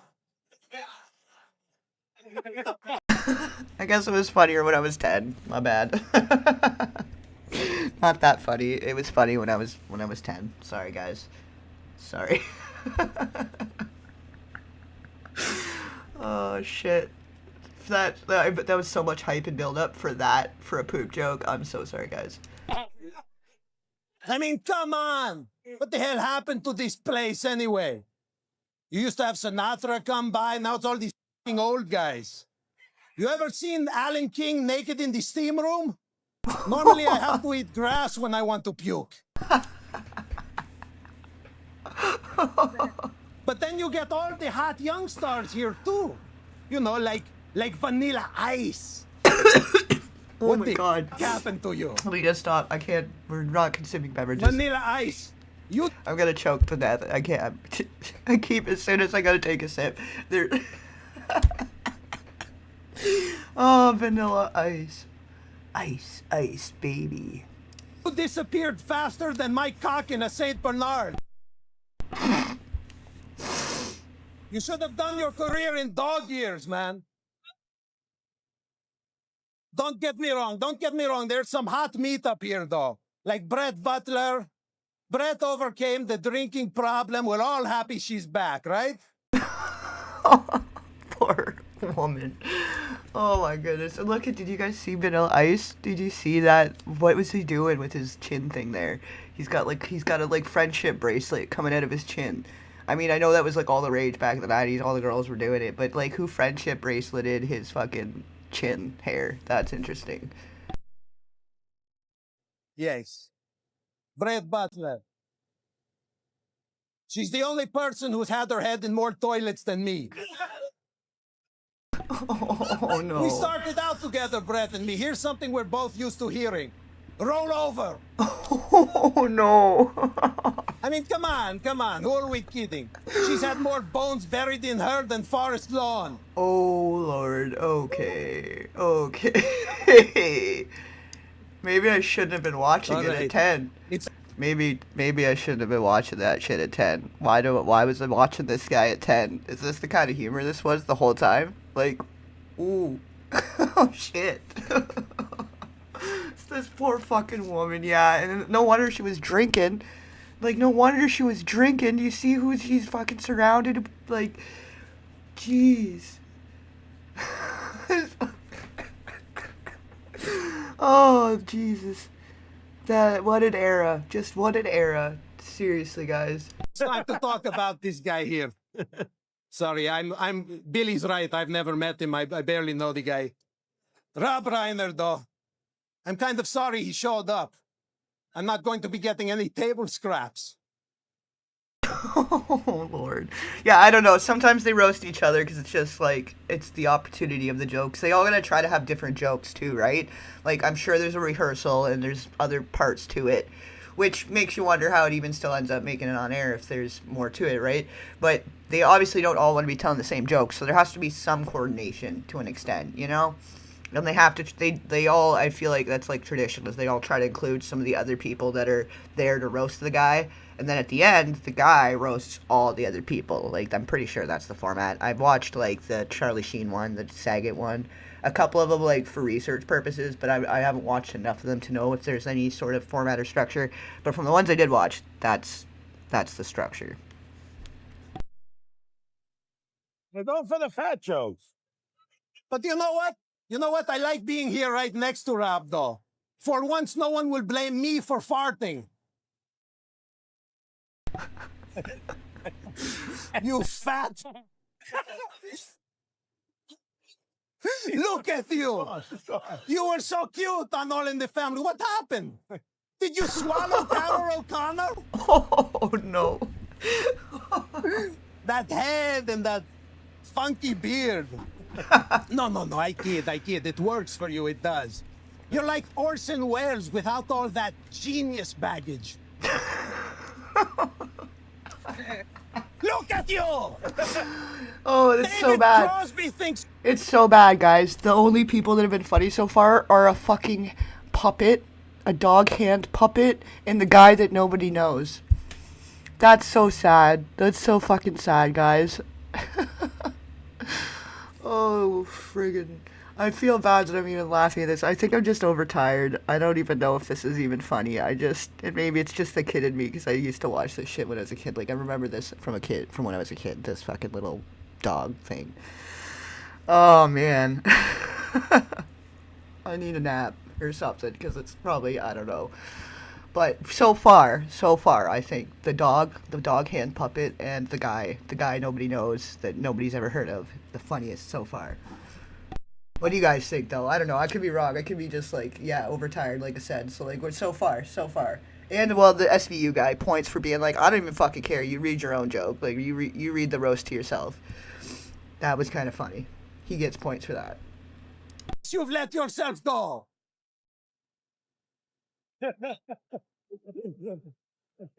Folks, I got to go. You've been a great audience. For me to poop on! Rhett Butler and Jeffrey Ross win Comedy Central's presentation of the New York Friars Club Roast of Rob. Yeah, it could be. He's just the same guy. He just came back to do another set. But with the dog, yeah, I don't know. Oh, yeah. Oh, I wonder if I had that one backed up somewhere. Because I know we should maybe watch the Saget one, though, and, like, the Charlie Sheen and stuff, because I have them somewhere, I think. I'm pretty sure. I don't know, I'll have to check the archives, because, like, we can't rely on the internet archives anymore, for crying out loud.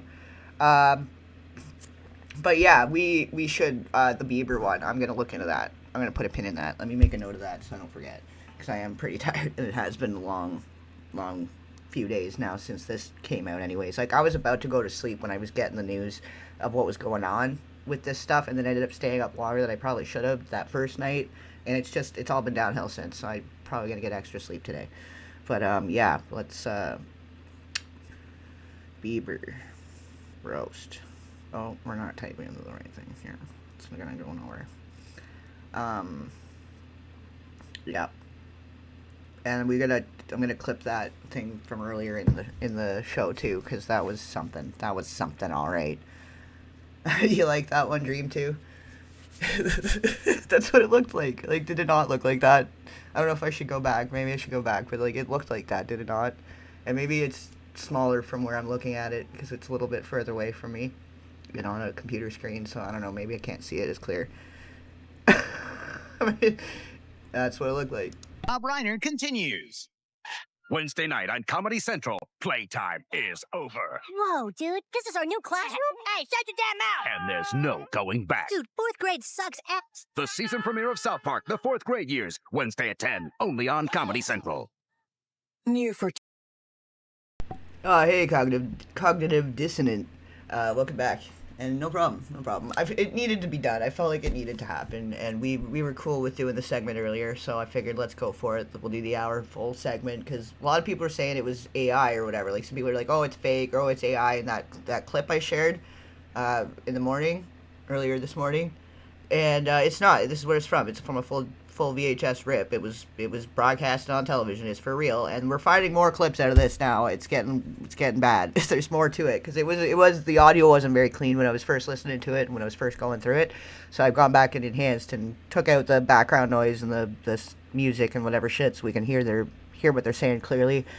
So yeah, like, I think it's important for research and archival purposes, and reporting, and it's very relevant to what's happening. Like, the fact that his son did this to them, to the husband and the wife, and the wife's in the audience, by the way, if you're just joining. I don't know if you've been watching, but the wife is in the audience laughing along about these jokes about Rob being into children. So That to me this is evidence. We're looking at real fucking evidence right now of maybe why the son decided to do some things that were not great.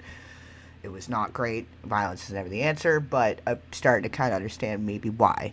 Because that's the one question that we're not getting any fucking answers. Nobody's telling us why. They're not telling us what the argument was about at the Conan party. They're not telling us why they needed to wait and get a search warrant to take things out of the house when the body and the knife and the thing was already there and they already had the guy in custody and they were already questioning him. What else is going on here? It's like, well, this is what I was saying the other day. It's like something about somewhere in between the Menendez brothers situation and like the end of Donnie Darko. Is what I'm feeling about it. And this, if nothing else, this full comedy roast, now that we've cleaned up the audio and we can hear exactly what they're saying and exactly what kind of jokes are going on here the whole time, if anything, it just confirms it further for me. 2078. PlayStation 9's electronic spores tap straight into your adrenal gland. Oh, what? PS9 is the mind control system. What is this? Oh my god, we need to go back. What the fuck is this? What is this? That's creepy. That was creepy. Mind control, telepathic. What is this? This is some like weird sci-fi. What are they selling me right now? Hold on, let's go back. I missed something there. Hold on. Folks, I got to go. You've been a great audience. For me to poop on!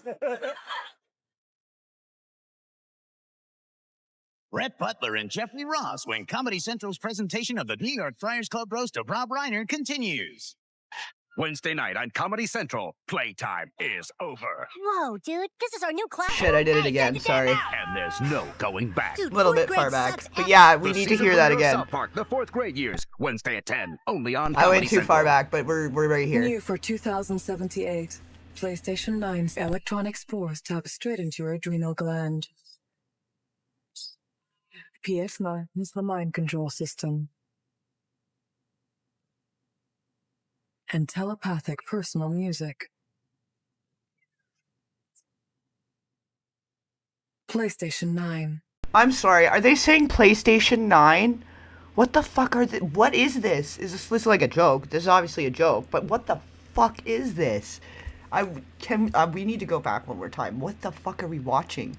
This is a commercial from from the year 2000. And then you're saying PS9. Did we just like tear a hole in the space-time continuum? Like, what the fuck am I watching right now? Like, this is from a VHS rip from the year 2000. We're gonna listen to this one more time, because I'm sorry. I know I'm tired, but you guys are hearing this too, right? Are you right into your adrenal gland? Are you hearing this? The mind control? What?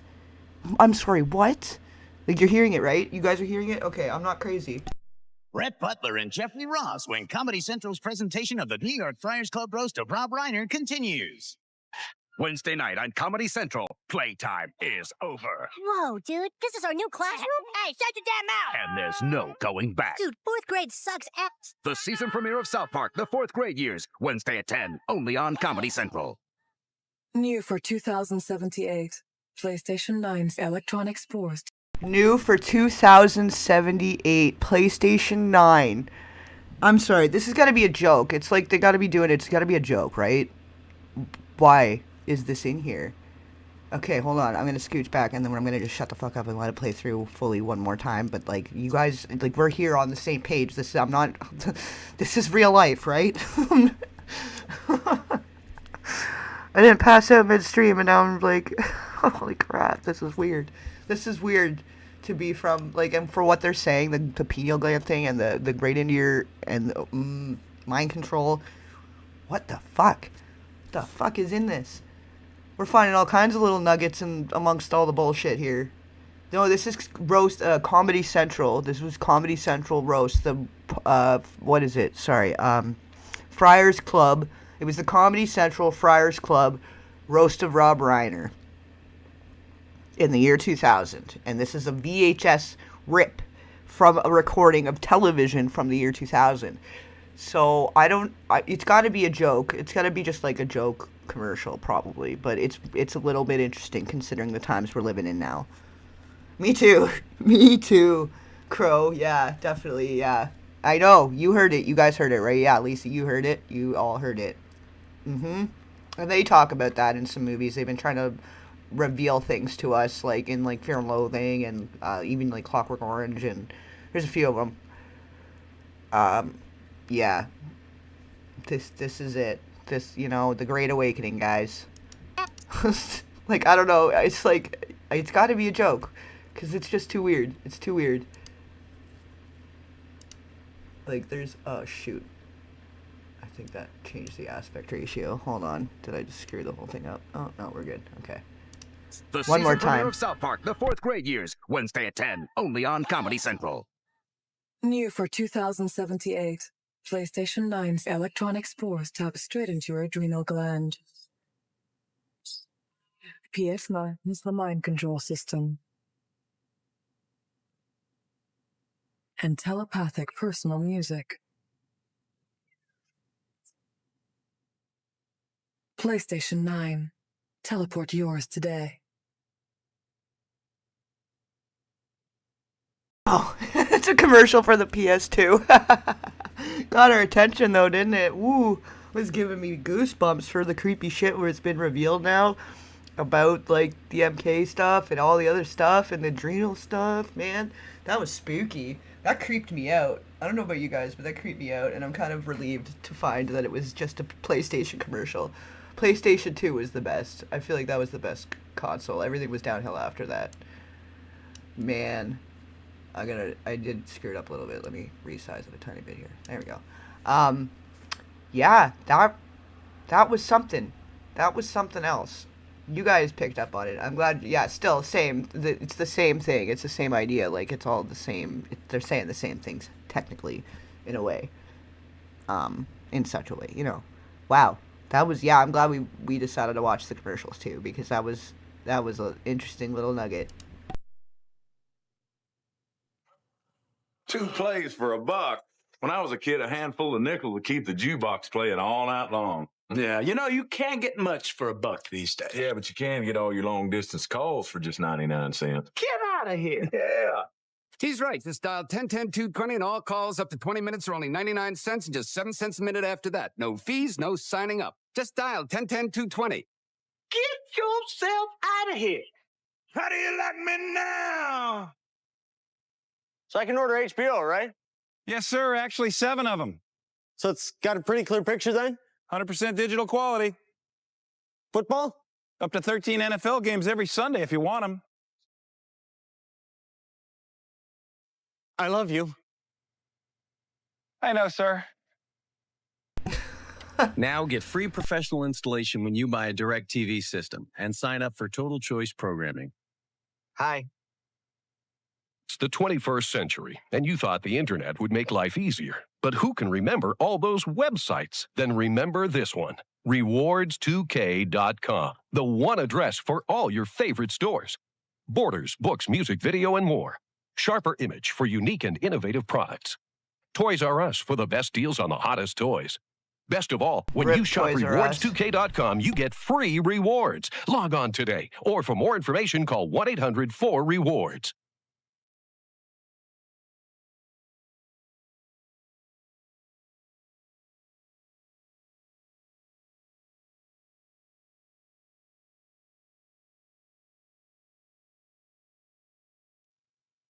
ESPN's College Football is brought to you by Chevrolet. More comfortable, more capable, more confident. The all-new Chevy Suburban. Another very big vehicle. Why are they... Why are you trying to sell me very large vehicles after making jokes about putting a bunch of kids in the back of a vehicle? This is the year 2000. This is the year the world must have ended, because what the hell? We're never getting a PS9. This is why we can't have nice things, guys. Yeah, you guys are pretty creeped out too. Yeah, that was creepy, right? Yeah, we all felt that. We felt that. That was a collective creepy. But then here we are with another, like I said, another large, spacious, tinted vehicle. Creepy. This is creepy too. This whole fucking thing is creepy. Now I know why they all drink and do drugs. Like, no wonder. You're surrounded by this kind of people and you're supposed to laugh along and have fun all, like, right along with this shit. This is why. This is why there's one-hit wonders. This is why really, really talented people don't make it, because they get there and they're like, no, thanks, I'm going home. Like, fuck you guys. Fuck you guys, I'm going home. That's my best Cartman right now. I can't. I used to be able to do it way better when I was young. That was awful. I'm sorry, guys, but I tried. We tried. 53 years in the future. It would be 53 years, so maybe we might see it. We actually might live to see it, maybe. No, maybe not. No, I probably won't. I think I've already done enough. I've lived a lot of lifetimes in a few or in a few decades. A few lifetimes in a few decades. I feel like sometimes. I feel like a grandpa sometimes already, so I don't know. Oh, you kids in your PS9. The best Suburban yet continues the Chevy truck tradition. Still the most dependable, longest-lasting trucks on the road. ComedyCentral.com or the Indecision 2000 page at Yahoo News. And vote in the Daily Show with Jon Stewart Yahoo Election Day poll. Go online, cast your vote, then watch The Daily Show with Jon Stewart on election night for poll results. Your opinion, we want it. No, thank you.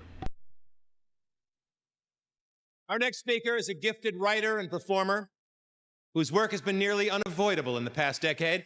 He's written for Billy Crystal at the Academy Awards and may do so again if nothing big turns up.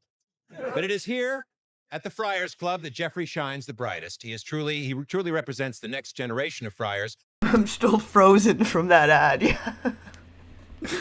Oh, right. I'm glad we did this. I'm so glad we did the commercials, because that's just it's just as much part of the evidence, if anything. Like, why are you trying to sell me large, expansive vehicles when you're talking about putting kids in the back of a vehicle? That's just weird. I'm sorry. Like, you know what you're doing, TV, and it's weird. Which leads me to believe the universe is indeed coming to an end. Please welcome Friar Jeffrey Ross.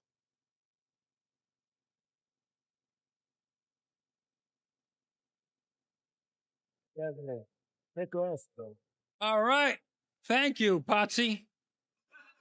Oh, this is the guy. This is the guy that ended up, like, being the host for, like, ever. He was, like, the main host for that till the end of the time, isn't he? This guy, the Jeffrey Ross or whatever. First off, Paul Reiner was supposed to be here tonight, but apparently he had some sort of family obligation. That was good. Yeah, he's just a wee lad. Just like a wee back. Wee back. He's probably gonna be funny. He's actually kind of funny sometimes. And your former castmate Sally Struthers couldn't be here, but she did send 3 bags of grain.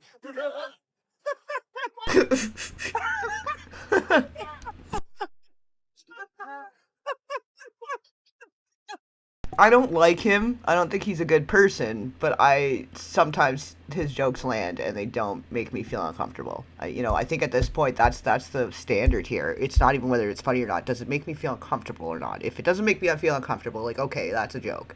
But if I feel uncomfortable, then, like, it's not funny for me.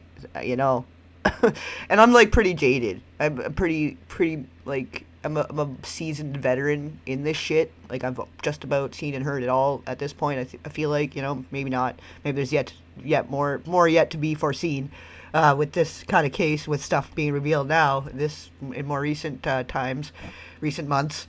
But, yeah, I don't even know. I don't know. He's so far, he's not making me feel uncomfortable. I guess, I don't know what I'm trying to say here. Like, I've seen so much that if it's making me uncomfortable, there's a reason, like, there's only certain things that really grind my gears at this point. And I have a good sense of humor. I know how to take a joke. I'm not a prude, not some vanilla fucking whatever, whatever. Like, I have a good tolerance of what is comedy, and if I don't think it's funny and it makes me uncomfortable, that's saying a lot, because I have a high tolerance for that shit. I guess is what I'm trying to say. I've done every single one of these roasts. There's nothing left to say. Look at this dais. It's pathetic. Goes on to do the roast for a fucking another 25 years. What is there left to say? Literally, let's make him the host. He has nothing to say. Make him a host. I remember when I was a kid, my dad sat me down And he said, Jeff, some things in life just aren't funny. And one of those things is Al Franken. Yeah, knowing what he's about to say, it's not very funny at all. He's right. Everybody's making fun of Abe Vigoda. I love Abe Vigoda. I really do. How are you? Give him a round of applause. Poor guy's addicted to stool softeners.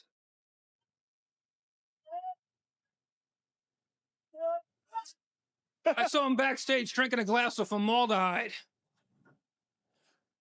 Poor Abe. His blood type is oh no.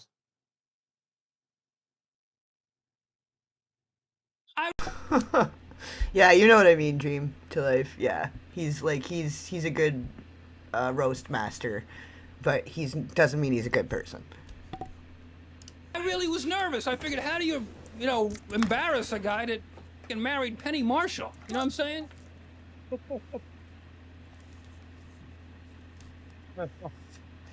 What was your wedding song? How much is that doggy in the window? Come on! I would Penny Marshall with Penny Marshall's dick. I want to keep it short because I have a lot of friends still coming up, and let's face it.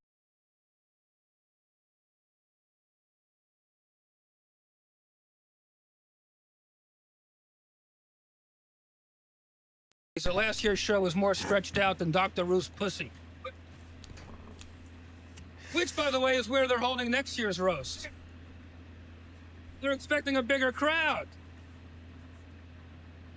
In all honesty, Rob, I really think you're great, and I was a film major in college, but I learned more from watching Spinal Tap 30 or 40 times than I ever could have learned in college, and you seem like a really cool guy, and thanks for letting me make fun of you. All right, everybody. Thank you very much. I think we were almost coming up on 2 hours here, and it's before, I think there's still about 15, maybe 20 minutes left here, but, so we'll probably still be going for maybe another half hour to an hour. I don't know. Did you guys want to take a quick little break? Use facilities, refill your drink, your snacks, whatever. I don't know. I want to grab another drink. I'm going to grab a Coca-Cola, if you guys don't mind. It's keeping me going right now. Coffee has not been enough, so I've been drinking some Coca-Colas again. I stopped for a bit. I stopped drinking them for a little bit because they were getting bad for me. It's so much sugar. It's so bad. But I'm going to grab a beverage. And, yeah, if you guys want to take 2 minutes and grab a snack, grab a beverage, or use facilities, whichever. I think, yeah, 2 hours is a good spot. And just stretch your legs, you know? You don't need too much blood pooling in your butt cheeks. It's not good for you. Do some stretches if you don't need to do any of those things. Hey, I'll be not even 2 seconds. I'm just going to grab it, but I'll give you guys a minute before we start playing it again.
And honestly, guys, I'm not endorsing Coca-Cola by any means because I'm having to come to terms with the fact that they're part of they're also not great. They're not a good company.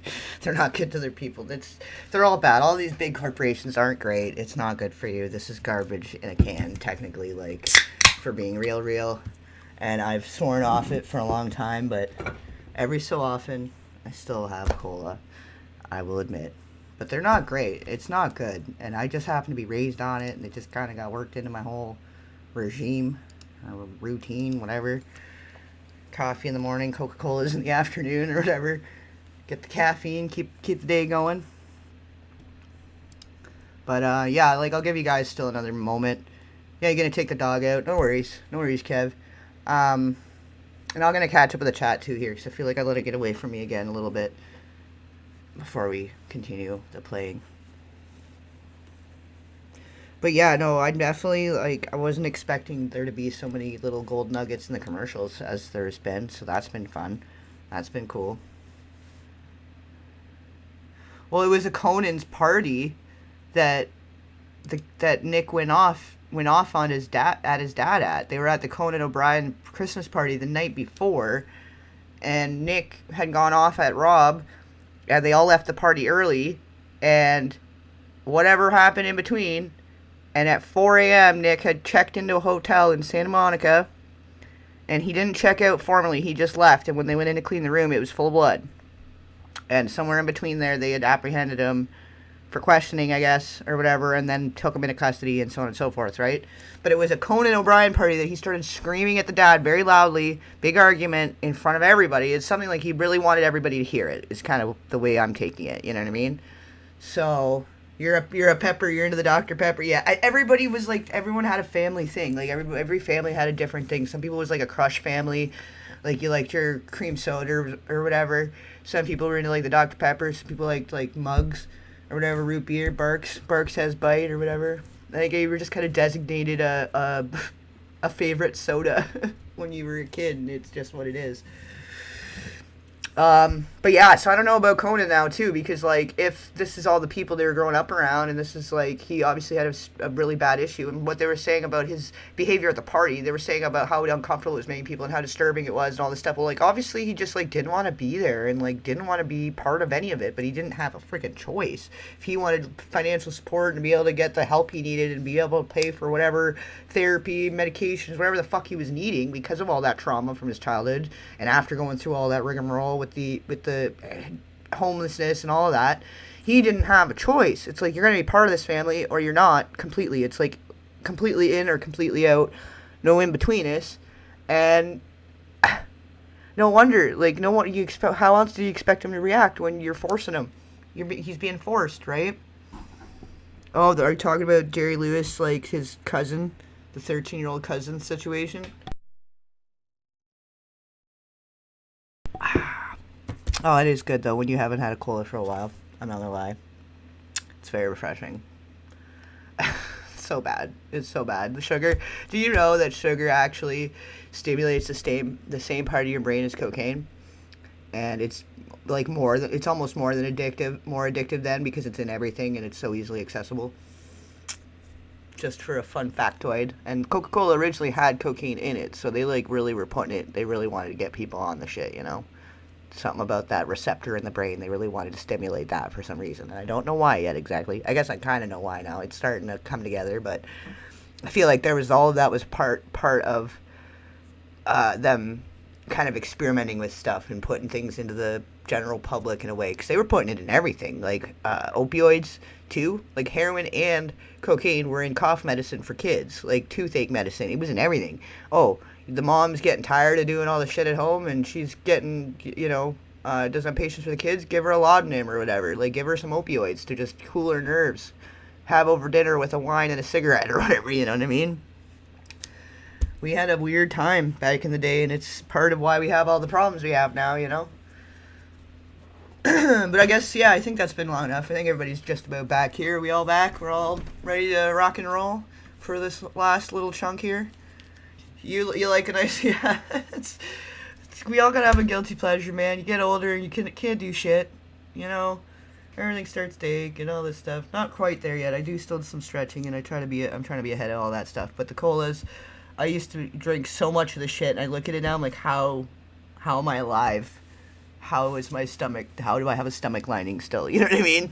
Like, how did I drink so much of it? 'Cause now I'll have like one and I'm like, oh yeah, that's good. That's good. It's nice. That nice little, it's like, as a treat. But yeah, is that what you were talking about, Deborah? The Jerry Lee Lewis or whatever, or Jerry Lewis?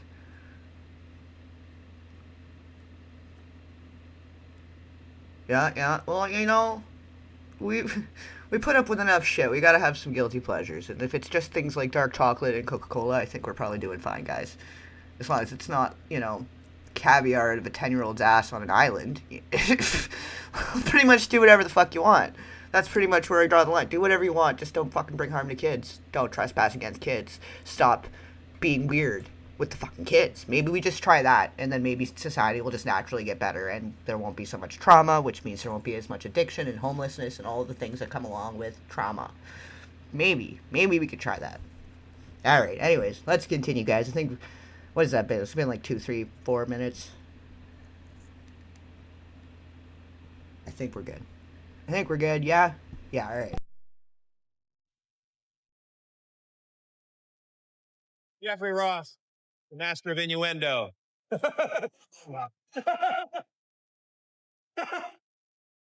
Our next speaker has, over the years, created a character that combines two venerable female personae, the warm, nurturing Earth Mother and the castrating psycho bitch.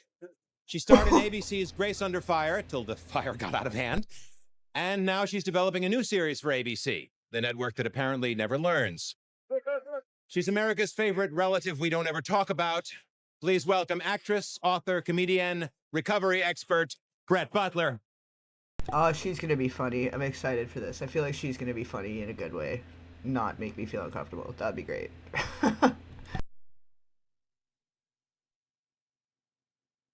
Well, how the are you? I was like, Patty Hearst is here. Where's Patty? I saw Patty tonight.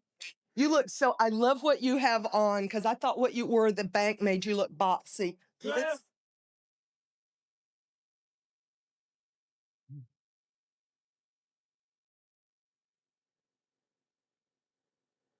And I like looking around this room. It kind of reminds me of, like, you know, the good old days when straight Jews ran the business.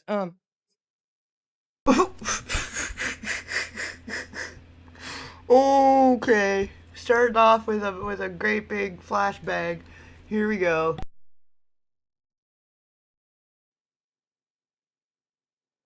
I have only gotten to meet Rob Reiner once before, and I was really tickled when they asked me here tonight. And I mean, when I met him that one time, he did most of the talking. It's really hard for me to say anything with my mouth full. And Oh, okay, wait. That she was saying something there. And I like looking around this room. It kind of reminds me of, like, I have only gotten to meet Rob Reiner once before, and I was really tickled when they asked me here tonight. And I mean, when I met him that one time, he did most of the talking. It's really hard for me to say anything with my mouth full. And Oh, is she saying what I think she's saying? Like, what is she suggesting, though? Is she suggesting that she was into that, like she was part of it, it was a willing situation, or is she trying to say, I don't know, I might be misreading this a little bit, I'm maybe not understanding exactly, but I think I'm understanding, like, she's saying that she was going down on him, right? Like, this is what she's saying, right? I'm a little tired, but yeah, right? So, but now the question, like that, I figured that. So, but now the question, was she trying to say, like, this was, yeah. That's what she's trying to say, right? Yep. That she had to fucking, this poor fucking woman. No wonder she was drinking. God damn. Have another one, you poor soul. Jesus friggin' Christ. It was fabulous. Absolutely fabulous. in the film Misery, he was given kudos everywhere for bringing out the dark, evil, twisted side to Kathy Bates.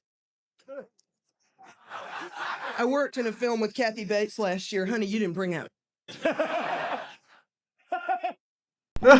Yeah. Fuck. I don't know how to feel about that movie either, though. I'm not sure about that one.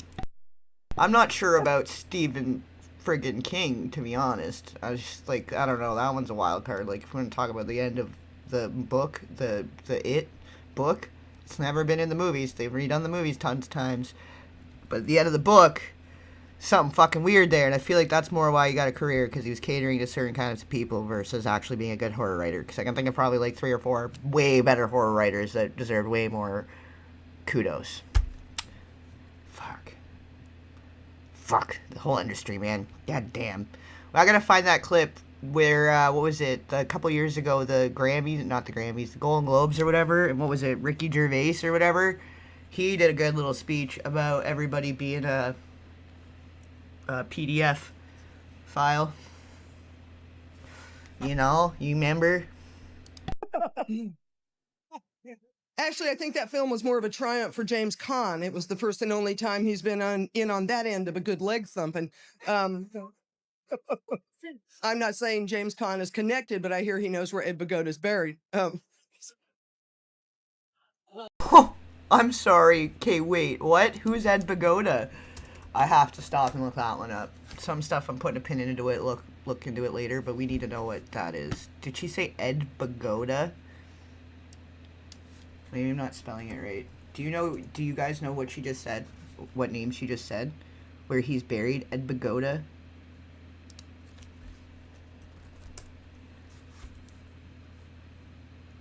He tells him the cub till Ed is dead. No, that's Rocco's Modern Life. What the fuck are you bringing up here? No, that's not it either. Okay, hold on. Let me go back. I'm gonna hear what she said again one more time. Where the bodies are buried, like, feel like a lot of truth's been told so far, so. I worked in a film with Kathy Bates last year. Honey, you didn't bring out.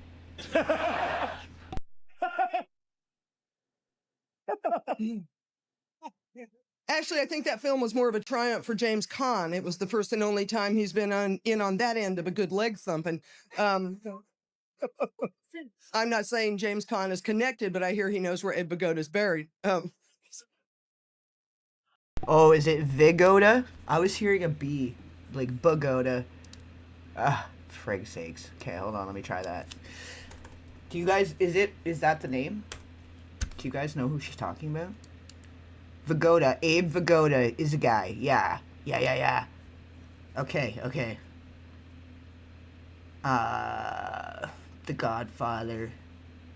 Barney Miller, Russian. Okay, hold on, let me do a quick little scooch down his wiki here. Is he dead? Well, he's dead, yeah, I mean, but was he missing?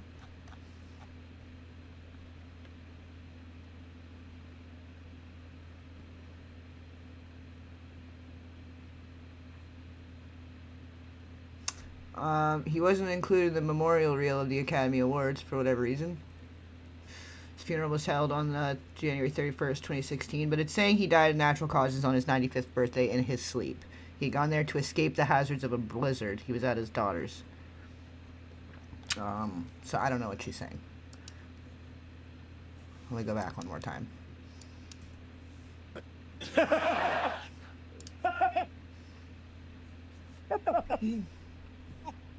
Actually, I think that film was more of a triumph for James Caan. It was the first and only time he's been in on that end of a good leg thumping.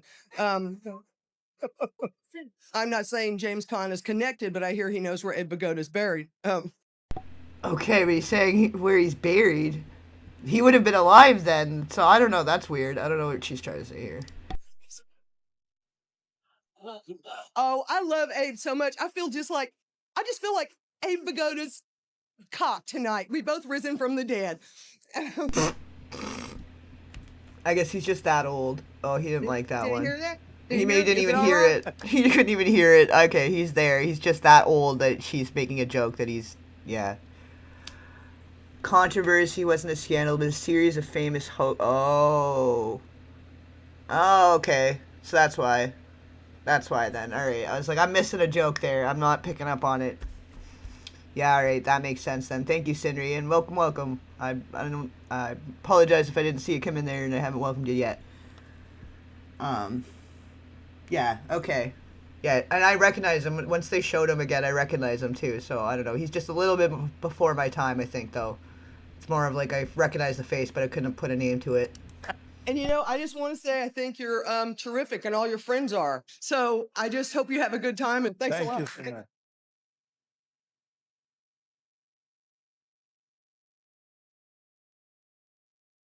Al Franken, Kevin Pollak, and Rob Reiner when we return. America's ready to make an important choice. This election night, it's not who you vote for, it's who you want. Is there enough of these ads yet of the voting ads? Like, geez, you guys go hard, eh? The U.S. with their everybody's very pumped. It's like a whole event. It's not like a democracy thing. It's an event. It's like head-to-head events. Watch. Join Comedy Central for live election updates all night long. Then at 10, The Daily Show is going live. It's The Daily Show Live Election Night Special. Expanded coverage 1 hour earlier with special political commentator Bob Dole. The Daily Show with Jon Stewart's Live Election Night Special, Tuesday night at 10, only on Comedy Central. Monday Night Raw. Not the wireless stuff! Of course, Cyberco's wireless. Download free games, email, wireless chat, monster organizer. What the frig is that? I don't remember one of those. That's a weird thing. Dude, buy a Cyberco today and get an MP3 player free. What? Cyberco. Less than $129. Oh my good lord. Yeah, that didn't last because I don't remember that thing. Charlie's Angels has arrived. Critics are blown away. Yeah. It's a high-octane rock'em sock'em good time. Fuck yeah. A total blast. Charlie's Angels, rated PG-13, now playing. Yeah. Oh, what Good are you? afternoon. Flight 401 How are you? now board. Very good, thank you. Have a good flight. Thanks. This again. Good afternoon, It's the same ladies and commercial What's that? again. Make sure It's a all Sony. electricity I didn't know is Sony made fine. computers. Yeah, it's a Vio. Please Would you mind fasten if your I- seatbelts and turn off all electronic devices. Yeah. Thank you, and have a nice flight. Sir, could you turn off? Nice computer. Sony Tried Vio skip with it 'cause we notebooks already and saw this commercial. You guys can get an unoriginal here. Try to not skip too far. Okay, there we go. On board. Oh, perfect that time. Wow. This is a guy who can do it all. Comedy, drama, stand-up. A pathetic overachiever, in other words. He's an enormous talent. Unfortunately, it's trapped in a body that's too small for normal use. Please welcome Kevin Pollak. This guy, he goes way back. This is the guy that was in that show we watched. Like, we watched a segment earlier that had Catherine O'Hara in it. It had this guy too, and him and Rob Reiner go way back. So this is gonna be one to, like, this will be a little personal too, like the Billy Crystal one. I feel like it's gonna be interesting. It's a situation. Ah! Thank you, Michael, for that painfully over-rehearsed introduction. Michael's doing a fantastic job this evening. Let's face it, I haven't seen anyone electrify an audience like you since Dukakis. Seriously, Rob, Billy's one of your oldest friends. Why wouldn't that prick do it? You know what I'm saying? And after all the movies you and Castle Rock have let him make over the years, by the way, just between you and me, he's made a couple of real stinkers for you. Bad, you know? Yeah. And he keeps making them. So what has he got, like an old photo of you blowing Carol O'Connor? Oddly enough, he does. Jesus. Why don't you get his kids laid while you're at it? What? Why don't you get his kids laid while you're at it? Is that what he just fucking said? Alright, that one needs a replay. Yep. Already. If his very best friends keep making jokes about him being into kids, I'm sorry. I'm sorry. It doesn't get any more, like, plain as day. And he keeps making them. So what has he got, like an old photo of you blowing Carol O'Connor? Oddly enough, he does. Jesus. Why don't you get his kids laid while you're at it? And then the joke that we know is coming about his dad. Okay, one more time. Do you guys want me to do it one more time? Should we do it one more time? Yeah, we're going to do it one more time, just to be very clear. I'm going to put my second headphone in, too, so I can hear with both ears, just to be 100% sure. Very loud and clearly, Mr. Kevin Pollak. What are you saying? Bad, you know? Yeah. And he keeps making them. So what has he got, like an old photo of you blowing Carol O'Connor? Oddly enough, he does. Jesus. Why don't you get his kids laid while you're at it? Meanwhile, I'm sitting back here with the fucking kids tape. You notice that? Yeah. Yeah. I'm seeing a common theme here. There's a common theme. I can just imagine what it was like to be 7 years old at an after party at the Reiner house, where by 12 I'm doing heroin. I could see it. It all makes sense. Yeah. Like, I tried to balance it and level it and do the thing as proper as possible. Like, or as crispy as possible, enhanced as possible, but they can only do so much. I'm not a fucking magician, you know? You're a wizard, Harry. I'm a roaster. Whose salad do I have to toss to get up at the front row?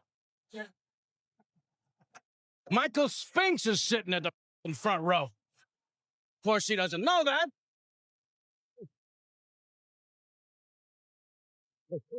But seriously, 'Cause he's ladies and blind. Jews, Rob Reiner gave me my biggest break with a They were really, like, they just said stuff, eh? Like, they just said stuff. role in A Few Good Men. The least I could do is come here this evening and pay my respects. By the way, when did you start looking older than your father? I'm just curious. Then they say every man looks great in a tuxedo. You look like somebody cranked up a fire hose and shoved it up a penguin's ass.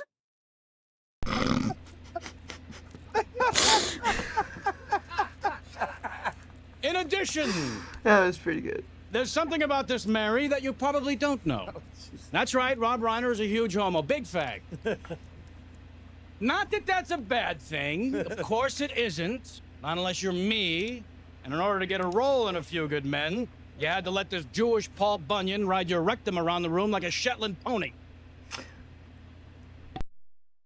And you love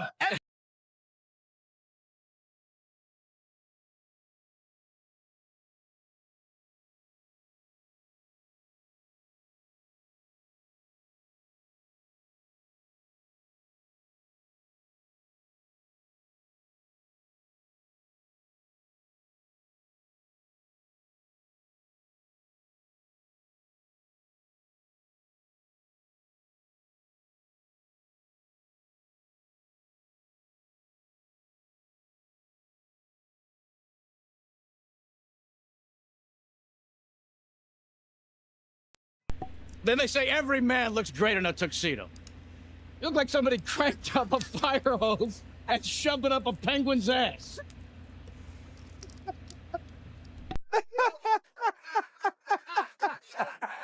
In addition, there's something about this Mary that you probably don't know. That's right, Rob Reiner is a huge homo, big fag. Oh, maybe I was muted. I just was trying to collect myself. I was like, what the fuck did I just hear? Like, I'm just like, I need a minute to recollect myself. Like, what the fuck? What in the actual fuck? You didn't miss anything. I just was having a what the fuck moment. And no wonder I was still muted. I didn't hit the button well enough to what the fuck on that one. Maybe I'll go back again for like, I'll scooch back a little bit. But yeah, sorry guys. Fuck. That was wow. That was a wow. There's a lot of wow in this. Yeah. I'm glad I decided to clean up the audio and go back for this, and then we watched the commercials, and we're all doing this. Like, wow. It's not great. This is not... I don't know how to feel about it, but it's all part of the kind of data we're looking for, I would say, that would fall in the line of the concerns we have with regards to Nick, I think.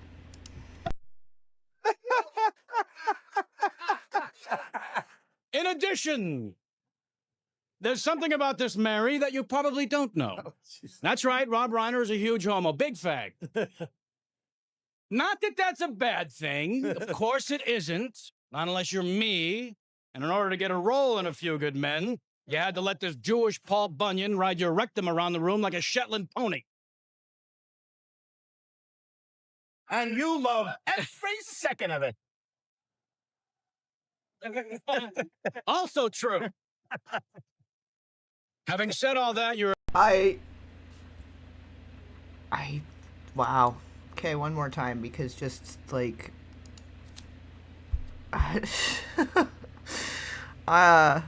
maybe we don't need to go one more time, but I just needed to pause again for a second, because, like, that's a lot. That's a lot. When we're considering the possibilities of what might have been going on, and what might have happened that may have led a young man to want to end the lives of his parents in a very specific way. Mm-hmm.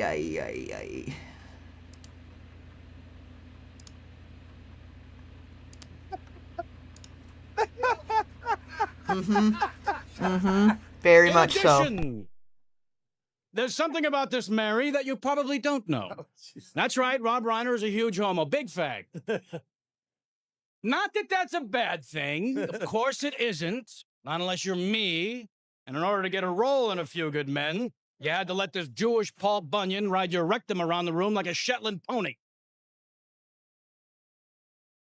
And you love every second of it. Oh my god. Yeah, I was reading, actually, I think I might have shared it into the group, in the Telegram group, or on Twitter, or wherever the fuck I shared it, I don't know. But, yeah, there was an interview with some people that had worked on the movie, The Being Charlie, and basically everything they were saying about it was not true. There was a lot of tension the whole time. They were fighting very openly in front of everybody a lot, and when they were making up, they would kiss each other on the lips, and it made everybody feel uncomfortable, and they kept trying to say it brought them closer together. If anything, people are saying it had driven them further apart. And then since then, there's just been tension. Because my figuring is, like, that was the most attention he got, was them doing that movie together. And after that, he kind of just threw him aside like he would with anybody else he's working a movie on. Like, you know what I mean? Like, if it's not to do with a movie he's working on, he's not paying attention to it. It's not anything in his sphere. So he used him for the story. Basically told him his half-hour sitcom special thing that he wanted to do, that Nick wanted to do, was crap. Made him turn it into this whole feely, touchy, whatever movie bullshit parade of a look at, I'm trying to be a good father now, I made a mistake, and my poor son, but he's better now, we're all better now, everyone's better now, yay. No, horse shit. Absolute fucking horse shit. And yeah, kissing on the lips, your fucking grown son, like, that's weird. That's kind of weird. Where's that coming from? Probably the dad, who was fucking weird with the son. Why would they be making jokes? Whether he was actually going and doing the weird things the guy's about to say, Al Franken's about to say, or not, obviously, there's enough weirdness between the father and the son that that's the joke. They're making the joke because it seems like that's what's happening. Even if it's not, it's enough of a pseudo, like, you're almost right, it's still inappropriate. It's still very inappropriate. As if you were intimate as a father and son, as if you were intimate in bed, and that's why they're making the joke. Like, why did they make the joke? Maybe they don't actually know, and they're not actually trying to just tell you something. Maybe there's a reason for the joke, though, right? And the things they're saying about him with the kids, because him and the wife, him and Michelle, made a bunch of all these little, like, early childhood PSA videos of how to take care of your child from ages 1 to 3 and whatever, and they took this really special interest in kids. Like, they really took an extra special interest in small children. And this whole thing is disturbing. It's all disturbing. Right? Like, that's what I'm saying. I feel dirty after listening to this. Like, I feel violated just listening to it, in a way, you know? But we're almost done, and I think maybe the Al Roken guy might be the last guy. I'm not even sure.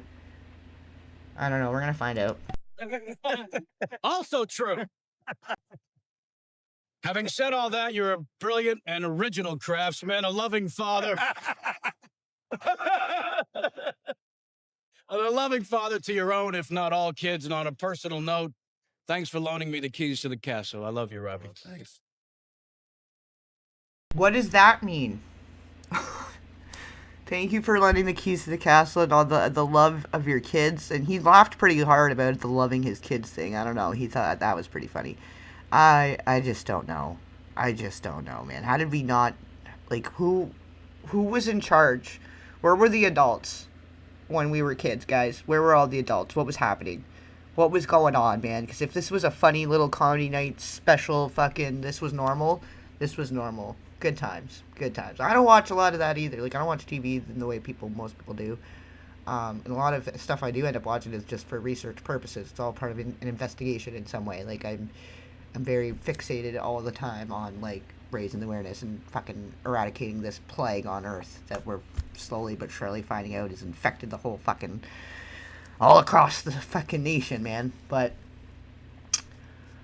but I grew up on movies. I guess was where I was gonna go with that. Like, I grew up watching a lot of movies, and I don't even know. I'm actually not sure where I'm going with it. Just going back and rewatching some stuff, it can be quite an eye opener, I'll say. I guess that's all I got to say on that.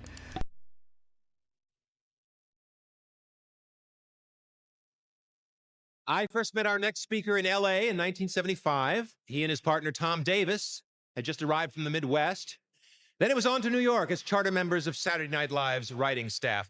Within a mere 18 years, Al had skyrocketed to middle management. But that wasn't enough, no.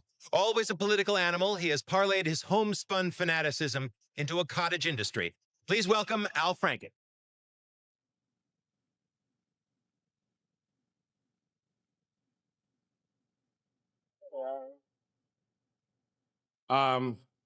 I just want to say I've been having just a great time. Everybody's been really, really funny. I just don't want people to get the wrong idea that this is not really, Rob's favorites. Here we go. This is the clip. This is the clip. Here, let me go right back. I'll skip back a tiny bit.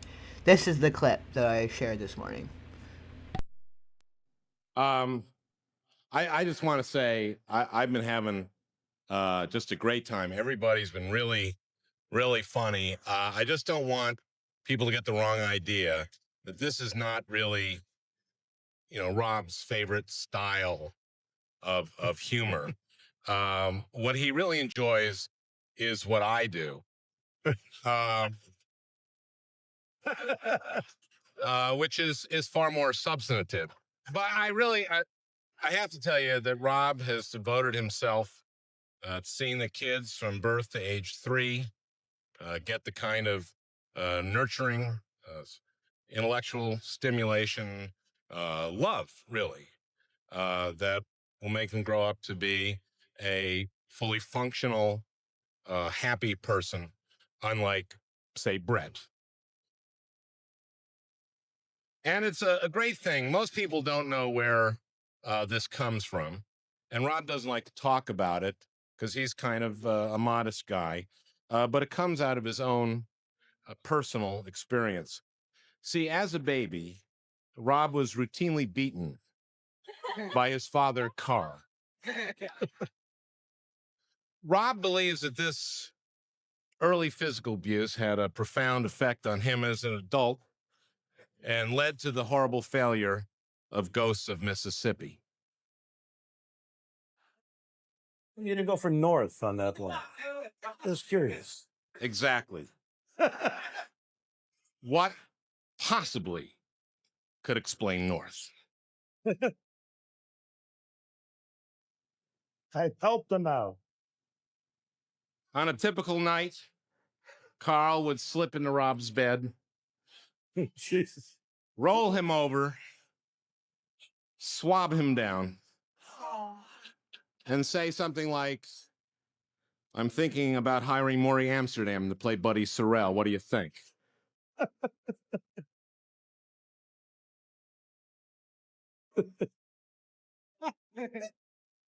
Well, the success of the Dick Van Dyke Show changed things dramatically. Carl started inviting many of his famous friends to Son.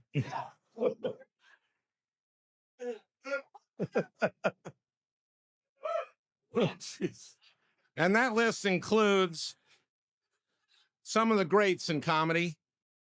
Yeah, for some of you the guys that haven't seen the clip, this is a clip I had shared earlier, and then I decided, okay, I got to clean up the whole thing, and we got to just watch the whole thing because the audio was kind of bad, and I knew we were missing out on some more stuff, and we definitely were, other than this. But yeah, do you guys want me to start this again for those of you that hadn't seen this clip yet? Because the reason I'm doing this is because I shared the clip, and there was obviously a strong response to it.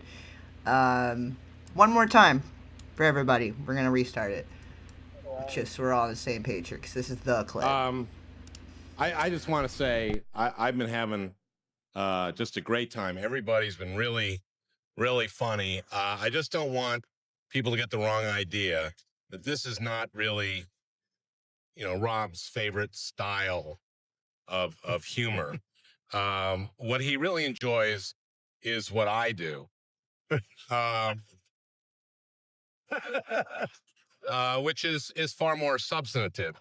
But I have to tell you that Rob has devoted himself to seeing the kids from birth to age 3 get the kind of nurturing, intellectual stimulation, love, really, that will make them grow up to be a fully functional, a happy person, unlike, say, Brett.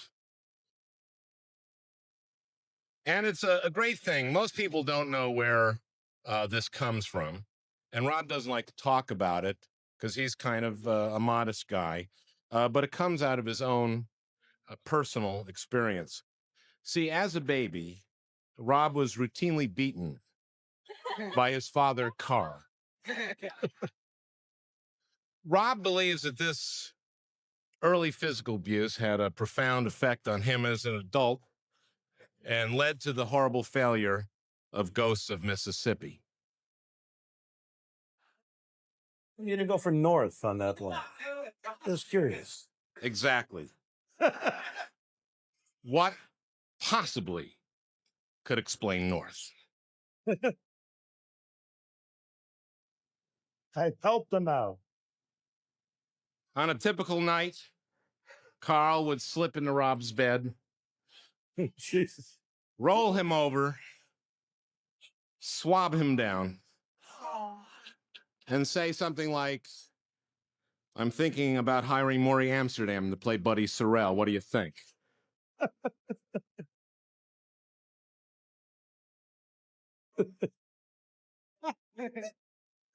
Well, the success of the Dick Van Dyke Show changed things dramatically. Carl started inviting many of his famous friends to Son. He's saying, yeah, he's saying what you think he's saying. I'll type it.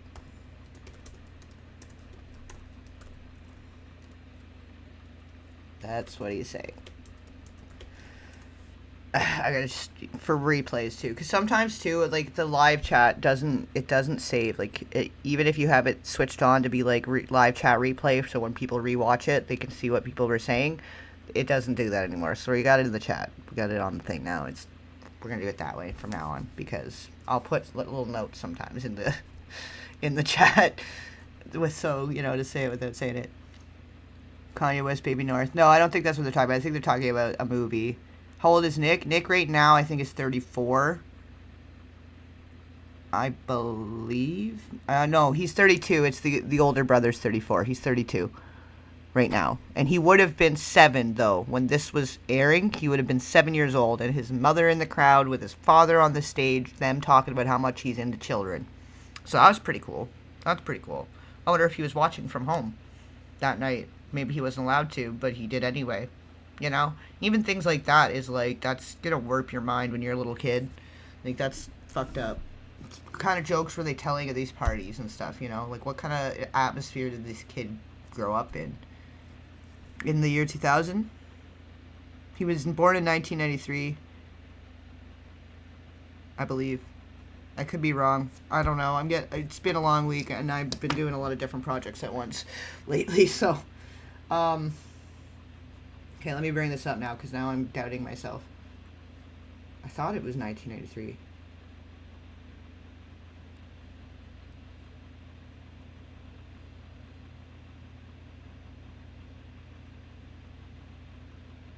Yeah, September 14th, 1993. So he would have been 7, because this was the year 2000. 25 years ago. Maybe I should have had the thing on the thing. Yeah, sorry. Yeah, well, but yeah, like, it's, this is the atmosphere he's growing up in, Either way.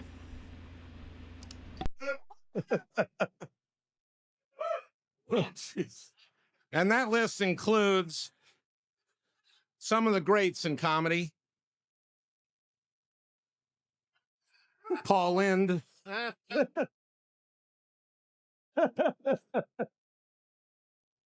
Dom DeLuise, Rip Taylor, Danny Kaye, Charles Nelson Riley, and Rock Hudson, whom I frankly don't think was that funny.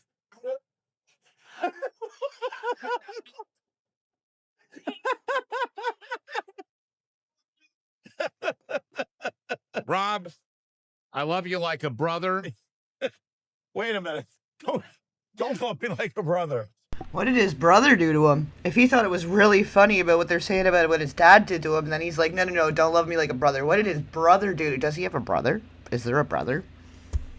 Is there an Uncle Reiner? Fuck, the plot thickens, man. Jesus, fuck. Well, we can try to be more proactive as a society than reactive. We need to start being better at preventing harm versus being reactive after a kid has been harmed. That's what we got to do. All we could do is try to, like, reel it in. You know, you can't really, like, yeah, there's no cure. But it's a lot. It's a lot. Yeah, the fractured. It's no wonder the kids get fractured. The fracturing of the mind and stuff that happens with trauma. But the love you like a brother thing, hold on. Alright, I kind of spaced out there for a second. I forgot what I was doing. Maybe I have like a little DID there for a second. A little dissociation moment, like, just a lot of information. It's a lot of information at once. With all this stuff coming out this year, especially, like, the amount of stuff it confirms so many things I've only just been speculating over the years or theorizing, you know. There's just so much confirmation this past year. It's wild.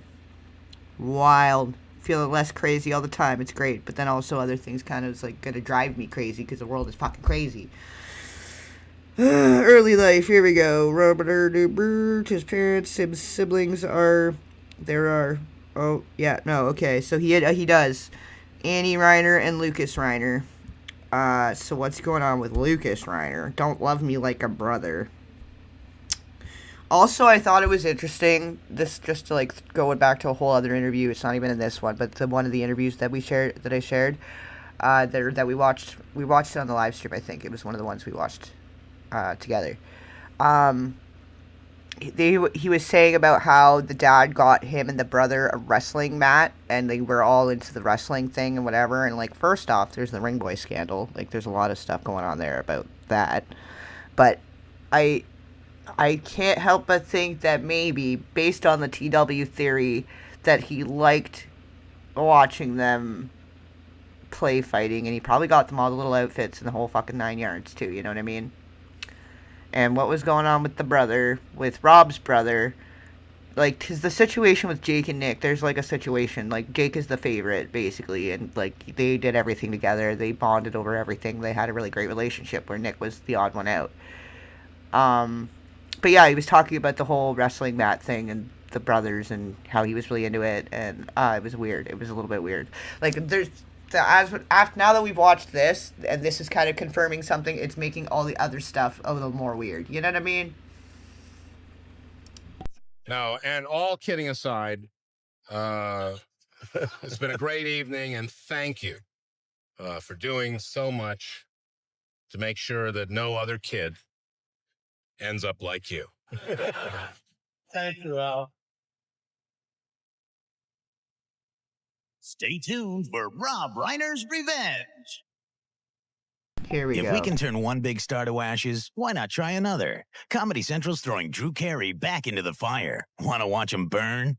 Don't miss a special rebroadcast of the New York Friar. I think that they're all guilty of the same thing, and it's just competition at this point. Like, how do two major hubs get shut down, but it's still increasing by the billions year over year? How did we go from $100 billion a year back in 2020 to over $150 billion a year industry now?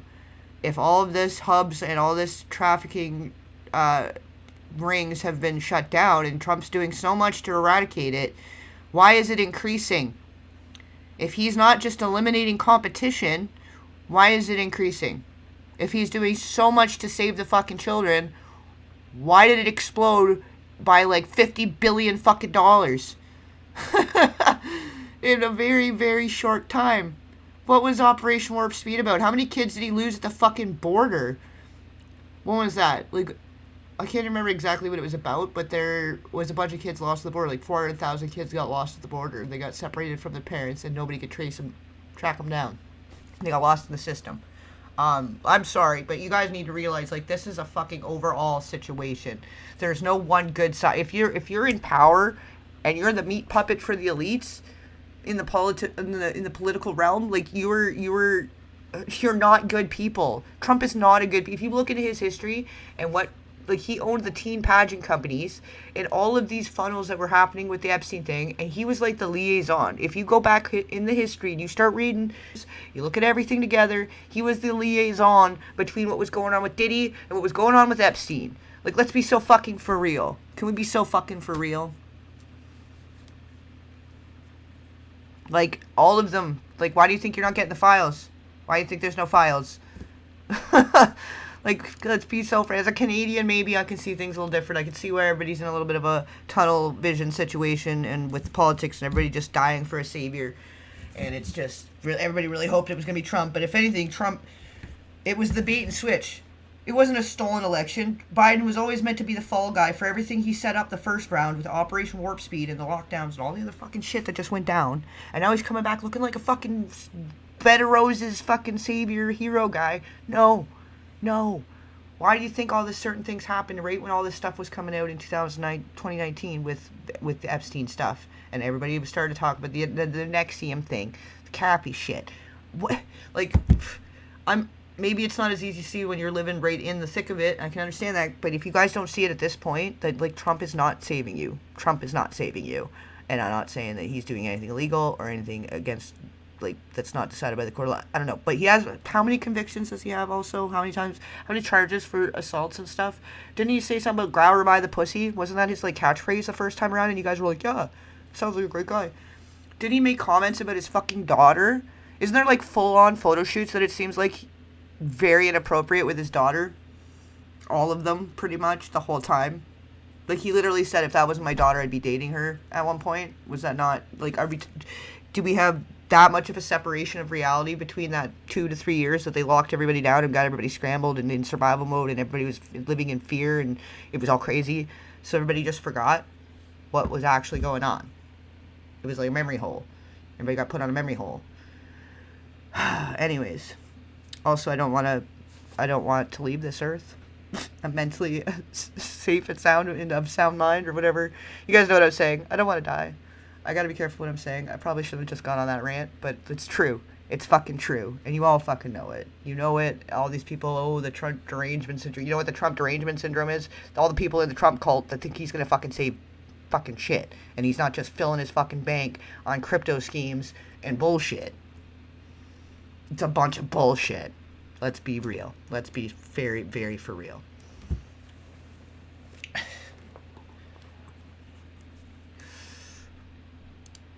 Friars Club Roast of Drew Carey. Next, only on Comedy Central. I think he was confused also. I think he was falling for the Q distraction. That was all distraction. That was like they knew people were going to try to be the truthers, and they found a way to corral a bunch of people that thought they were awake and thought they knew what was going on, and they fooled them the same way they are with the Candace situation right now. She is a distraction. It's a distraction. She would not be able to say all the things she was saying and have the platform that she has if she was telling you anything that people didn't already fucking know. Like, a lot of the stuff that people are coming out and talking about Epstein right now, people were saying it in 2019. It was already, like, none of it was new. We already had the unredacted black book. We already had the flight logs, like, the manifests and all that shit. And Trump is on it. He's in the black book. He had, like, 25 numbers for Trump. And his whole family. Why are you in the black book? Why are you in the black book and you're making it dragging out the whole fucking thing to release the files? We're looking at the files, guys. We've been looking at the files. They're right in front of us, parading around, playing this little horse and pony cock show. Just circle jerking the bullshit all over everyone.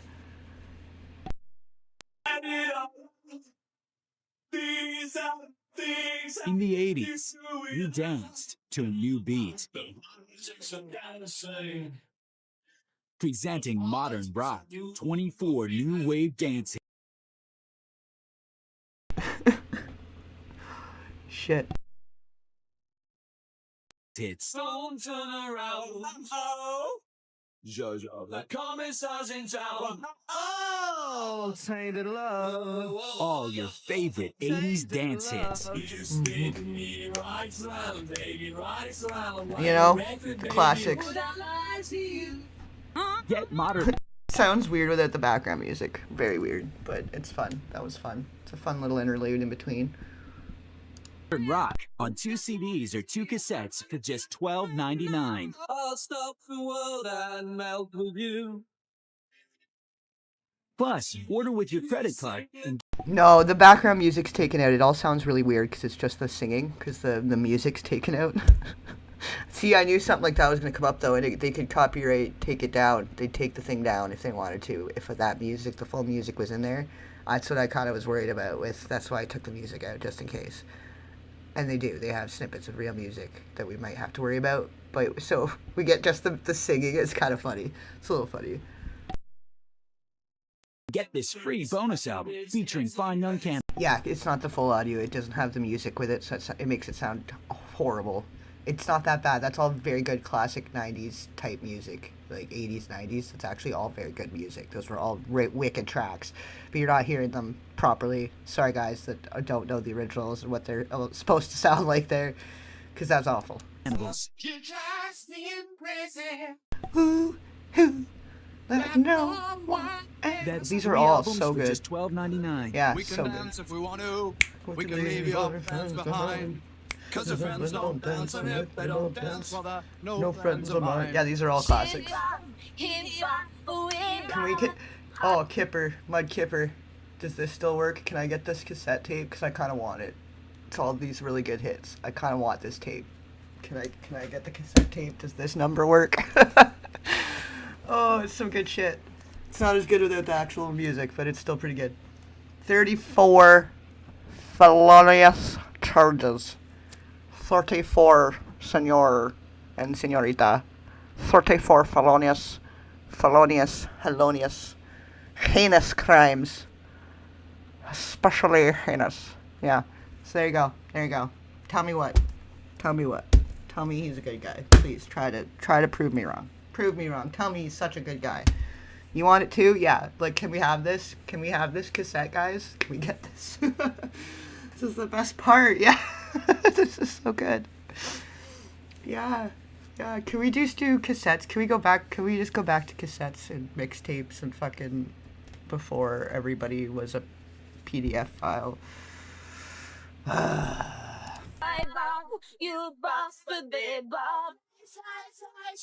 Then audition other modern rock albums. There's no minimum to buy. Satisfaction guaranteed. Totally. I am already satisfied. I won't cry. Oh.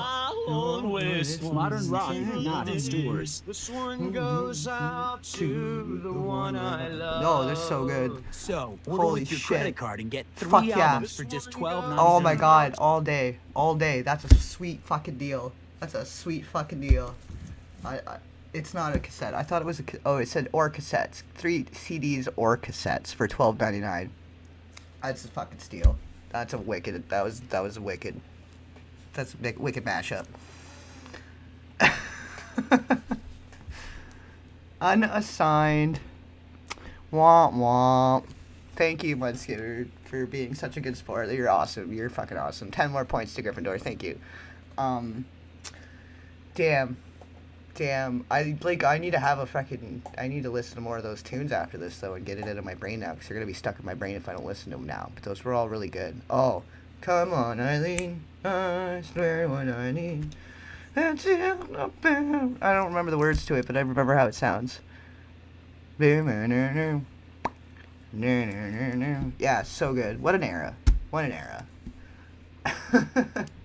Call 1-800-370-6655 to order Modern Rock for $12.99 for 2 CDs or 2 cassettes plus $3.99. Yeah, we've been talking about how funny it is to see if we could try to get because they were saying they could call this number and get a free vacuum and call this number and get this free whatever. And I was like, oh my god, I wonder if we could still get the free vacuum. And they went ahead and did it. I'm like, oh, you're awesome. You're so funny. You humored me on that because I thought it'd be funny to see if you could still get the free vacuum for your car. So good. And then now, yeah, I want the cassettes, man. Fuck. And I guess they can't get the cassettes anymore either. We'd have to make our own mixtape. 9 shipping and handling. Use your credit card and receive a free bonus album. That's 1-800-370-6655. Or send check or money order to Modern Rock, Department 7, Richmond, Virginia, 23280. At Eureka, seeing is believing. And with the new Whirlwind Plus, you'll clearly see it's the best cleaning bagless cyclonic upright. With the best capacity dust cup Easy to empty, too. It's also the best filtering. No Upright provides better air purity. And no one offers more choices in bagless cyclonics than Eureka. With prices starting as low as $139.99, no one offers more Oh, value. Talking Heads. So Eureka, headquarters for bagless cyclonic cleaning. Don't. Oh, that's not so good for this though. Like I feel like that's like almost the anthem for this right now. Psycho Killer. Qu'est-ce que c'est? Yeah. You know. Maybe that wasn't the right time. I'm sorry, guys. I'm sorry. That was inappropriate. Look. I'll go just sit in the listen. corner. 95.5 KLOS. Classic rock that really rocks. To never less. Running down a drain. Yeah, this rocks in another way. Ow. Whoa, that was good. Let's do it again. 95.5 KLOS. Classic rock that really rocks.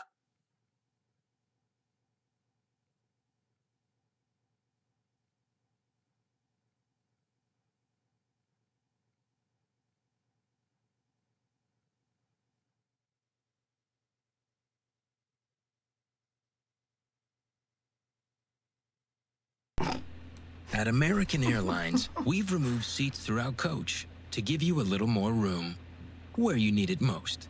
On American, coach has... Yeah, we had it so good back in the day. Oh, Miss Cleo, call me now. Call me now, Miss Cleo. Oh, I can't remember what else she said, but I can remember that. The call me now. Call Miss Cleo. Oh, clear the fog of your future. I don't even know. I can't remember what she says after that. But that, I do remember the Miss Cleo. That's funny. I wonder if you can still call her. Oh my god, that's so fucking funny. More class. Ladies and gentlemen, please welcome the Dean of the New... More room for your ass. We got class. American Airlines. New York Friars Club, Mr. Freddie Roman, and the abbot of the New York Friars Club, Mr. Alan King.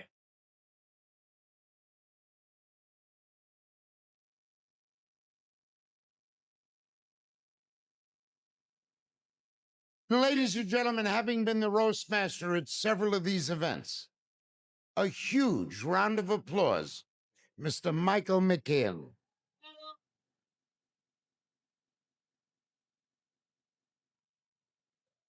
Rob, may we ask you to join us? Rob, the Friars Club, we only roast the ones we love. Yeah. 80s hair bands, for sure. Like, we wouldn't have those without the 80s. I know, it's a wild time. I get it. I hear you guys. But, like, you know, I don't think we realized how good we had it. Like, going to the 90s and the early 2000s, in some ways. It was also really fucked up. Some of this is really fucked up, and I don't know how we made it through, and, like, without losing our minds. But, you know, it gave us good things, too. Like, all of that music. Like, let's just remember, it also gave us all that music that we just got to listen to. So, you know. Ladies and gentlemen, not only a brilliant victim of the roast, but a big hit throughout the evening, our guest of honor, Rob Reiner. I'll hold it. Thank you. Thank you very much. Thank you. Thank you. Thanks, Martha. Thank you. Thank you. Here we go. Isn't it great that it shows that comedians today can still be funny without working blue? I told Alan King when he called me and asked me to do this, I said, Alan, I will do this under two conditions. One is that you make a donation to I Am Your Child, which they are doing, and I'm very grateful to that. Yes. And two, I said I would not set foot in this ballroom unless the dais included at least one former kidnapped heiress. So, Patty Hearst. Yeah, like Hannibal Lecter, he's like, yeah, I'm having some friends over for dinner. Oh, that's bad. That's so bad. Oh, man, it's not good. I'm tired. I've got a bit of a dark humor myself to an extent. I had some trauma. I got situation. I got issues. I think it's a little bit. It's not funny though because it's so true. Like looking back on all this stuff that I would have thought was funnier, or that I could still maybe have a little bit of a laugh at it. But it's all lost its flair because it's so true. It's too real. It's too fucking real. We can't even make the jokes anymore because it's not a joke. It wasn't a joke. I grew up on some of this shit. It was like, oh yeah, haha, that's a funny joke because it's a movie and it's not real. But it maybe Gotta be careful what I say, but yeah, having some friends for dinner. Did they kiss on the mouth? Did they? I missed it. I was maybe laughing or I wasn't looking. I might have been looking at the chat. I might have missed it. Did they kiss on the mouth? Let me go back. I wouldn't be surprised if they did. Where? Here? No. Oh, right after this. Here, close enough. No. Oh, there we go. The abbot of the New York Friars Club, Mr. Alan King.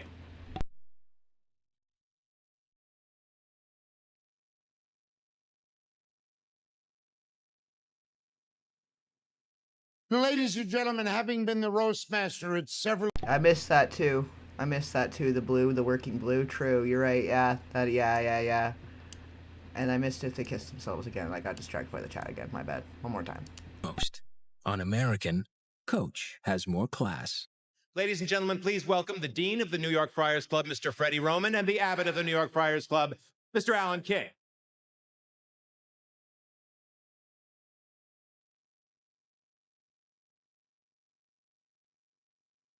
No, it was the cheek. Ladies and gentlemen, having been the roast master at several of these events, a huge round of applause, Mr. Michael McHale.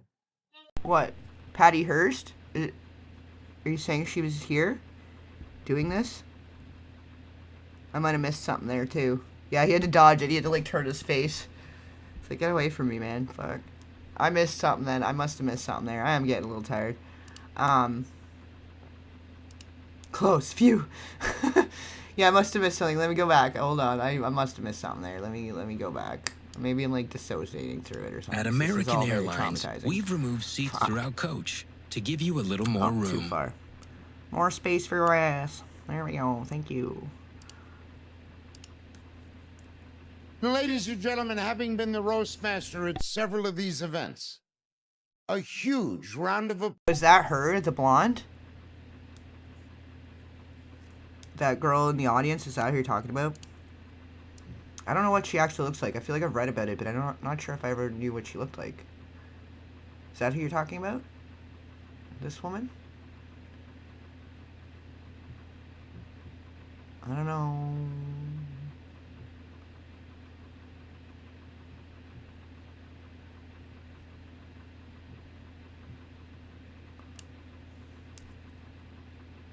Ladies and gentlemen, having been the roast master at several of these events, a huge round of applause, Mr. Michael McHale.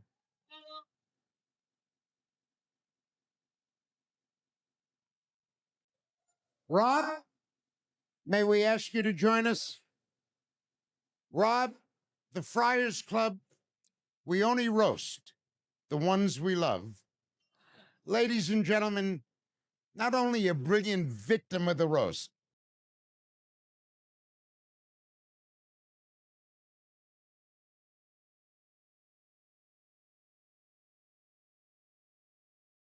Michael McHale.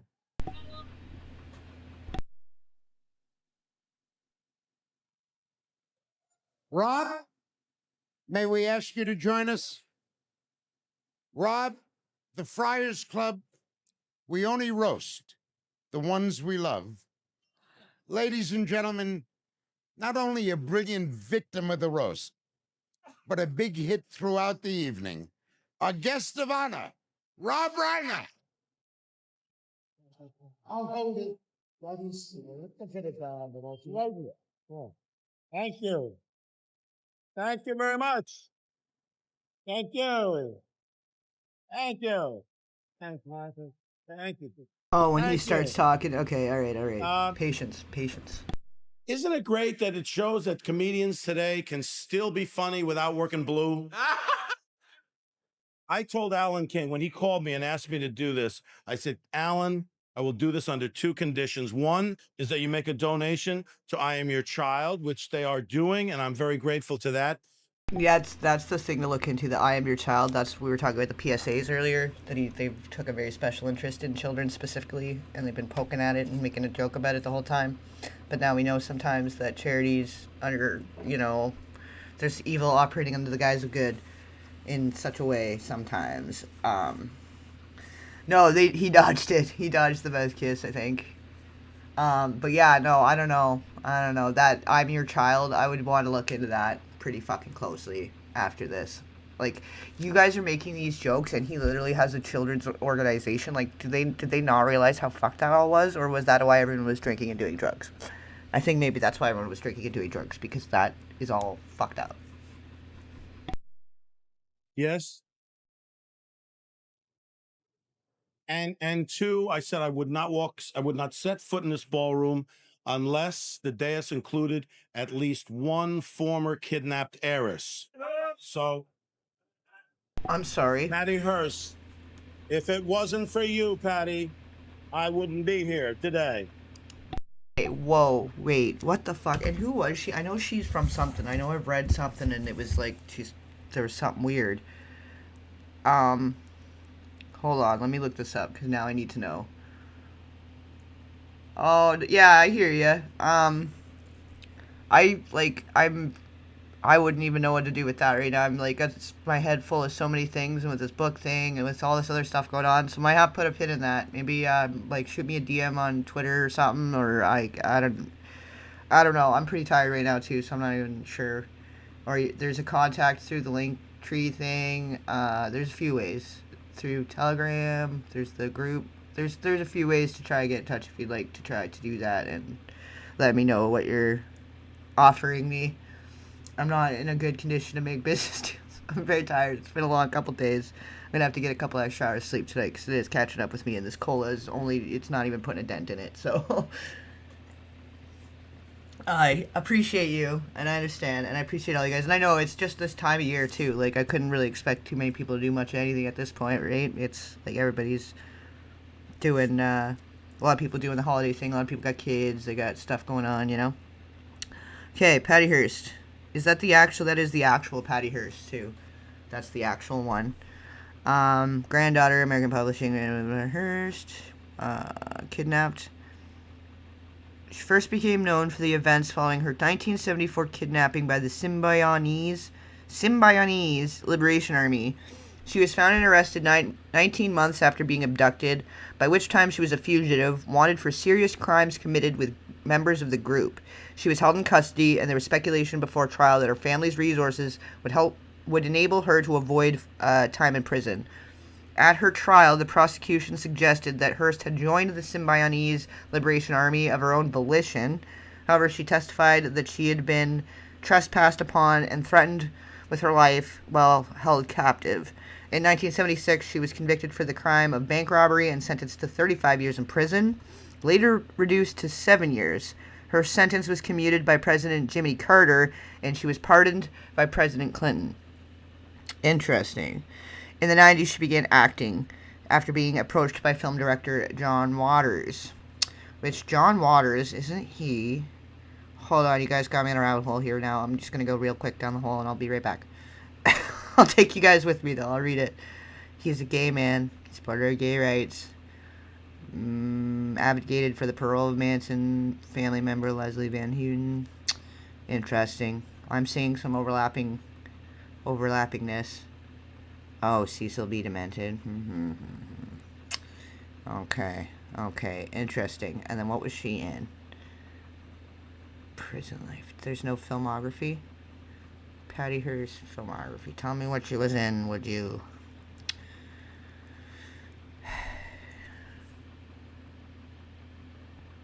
Oh, she was in Crybaby. Interesting. Biodome.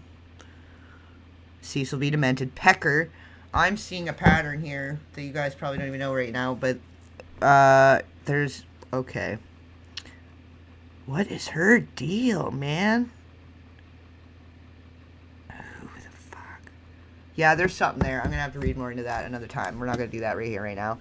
Just a quick little peek into the rabbit hole, just to see if we want to put a little flag at the entrance of that rabbit hole to revisit. Yep. Okay. Yeah, I know. I knew I'd come across and read about her somewhere. I can't even think of where I read about her. What else I was reading about that she was related to it. Which one? Hey, very nice. Glad you could join us. Which one are you talking about? I posted a couple different ones that I could find, but then I've been doing the lives today and other stuff. Getting some other stuff prepped. Trying to get some other shit done. Because I had other projects in the go when this Reiner stuff happened, so I'm going to try to wrap them up as quick as I can so I can put some more focus onto the Reiner thing, but we're juggling. Every day I'm juggling.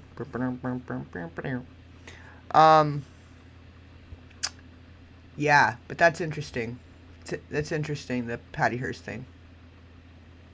Kristen Wiig and Drunk History. Oh yeah, that's kind of funny too. The Drunk History is a little funny. Kristen Wiig is kind of funny too. I wonder if they cut off yet. I feel like that's kind of short. Maybe it's just the way it's zoomed. Oh no, the end's there. Okay, all right. Well, I think it is. Anyway, let's go. We'll go with the final little bit here. I just want to thank everybody, Michael McKeon, for being so nice and helping me out. My friend Richard Dreyfuss is here. One little story about, I'm only telling true stories up here. One little story about Richard Dreyfuss. Richard and I go back. We were in high school together. We were best friends as teenagers. Rick, I call him Rick. We used to call him Rick and Ricky. And he went on and became very successful as an actor. And as he started going along in his career, he did a little known movie on his way to success called Inserts. If not, any of you saw, you probably didn't see it. It was about a brilliant filmmaker like an Orson Welles who had fallen on hard times and was reduced to making porno movies set in Hollywood, I think in the 30s or 40s or whatever. And he was this brilliant filmmaker, but that had a lot of softcore porno stuff in it and everything. My folks went to see. What the fuck is he talking about? I might have to go back. I was still reading a thing here, the Patty Hearst stuff. I gotta put that to the side. Richard Dreyfuss, though, his son got allegedly touched by Spacey while Dreyfuss was in the room. Like, it was kind of supposed to be secretly, like, he was trying to be secretive about it, but the dad was there, and the kid was, like, frozen and didn't know what to say, and it's a whole situation. It's a whole story. It's a whole thing. And we know about Spacey. We know about Spacey. He's not just into men. He's not into men at all, I don't think. If you catch my drift. He was right in, like, thick as thieves with that Bryan Singer and that whole group. I think we talked about it just in the last stream. Or it might have been before that. I don't know. We talked about it recently, though. Might have been earlier. The one just before this. I don't know. It's been a long day. I said I would not set foot in this ballroom unless the day.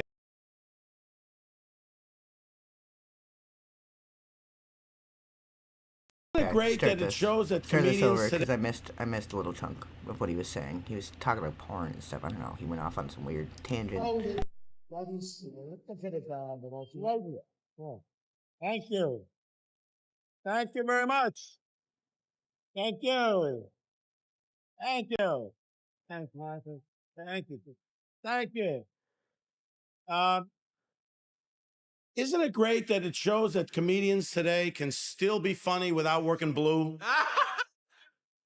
I told Alan King when he called me and asked me to do this, I said, Alan, I will do this under two conditions. One is that you make a donation to I Am Your Child, which they are doing, and I'm very grateful to that. Yes. And two, I said I would not set foot in this ballroom unless the dais included at least one former kidnapped heiress. So, Patty Hearst, if it wasn't for you, Patty, I wouldn't be here today. I just want to thank everybody, Michael McKeon, for being so nice and helping me out. My friend Richard Dreyfuss is here. One little One little story about, I'm only telling true stories up here. One little story about Richard Dreyfuss. Richard and I go back. We were in high school together. We were best friends as teenagers. Rick, I call him Rick. We used to call him Rick and Ricky. And he went on and became very successful as an actor. And as he started going along in his career, he did a little known movie on his way to success called Inserts. If not, any of you saw, you probably didn't see it. It was about a brilliant filmmaker like an Orson Welles who had fallen on hard times and was reduced to making porno movies set in Hollywood, I think in the 30s or 40s or whatever. And he was this brilliant filmmaker, but that had a lot of softcore porno stuff in it and everything. My folks went to see this movie, and my mother, watching the screen, turns to my father and says, "Carl, don't let Robbie play with Ricky anymore." Anyway, thank you very much. I had a great time. Thank you very much. That was it? Okay, maybe it is short at the end. What the fuck? That's weird. Usually at the end they do like he goes around and they would roast everyone. Maybe they were confined to an hour or whatever. Because usually they go and they do like a whole roast at the end. The person like gets everyone back for all the roasting they did the whole time. Yeah, and their PSAs where they're trying to tell you how to take care of your kid for the first 3 years, and then their kid becomes a full-blown heroin addict that kills them in adulthood. Yeah, I guess everybody's probably regretting listening to their fucking little home aid videos of how to take care and raise your kid. Yeah, it's a whole thing. I was reading into that last night too before I was passing out. That's about the extent of where I got to on that. Yeah, River Phoenix. We could ask River Phoenix maybe why. I bet River Phoenix knows why Nick would do what he did. I think he has a good idea, probably. Just a little hunch, you know? Just a little pattern recognition. And all of it's fitting the TW theories. It's just too good. And the fact that I wrote that and like was starting putting that together like a month ago. Like, what was it? It was like early November. Fuck, sometimes I just know, and I hate sometimes how right I am when I have a gut feeling about something, and it's so bang on, and I hate it. Sometimes I hate it so much, because I don't want to. I don't want to be right about some of this shit, man. Oh, yeah, Plimpton, yep, Samantha Mathis. So it was Samantha Mathis that was there that night, but yeah, Martha left him because of the drugs. But a lot of the kids were into the heroin back then. And who was giving it to him? Who was around? Who was looking out for anybody? Like, it's kind of fucked up. You don't give heroin to friends. If you give a fuck, you don't give that kind of shit to your friends. Or meth, or crack, or any of those heavy-duty or fucking drugs, man. Go smoke a joint. Stop it. Just stop. Fuck. Anyway, Richard Dreyfuss was the narrator in Stand By Me. Of course he was. Of course he was. You literally cannot make this up. Thank you. I'll add that to the TW theory fucking list. It's all being for Kevin Spacey has a big part in that. I do go more into the Den situation and the Mark Collins Rector.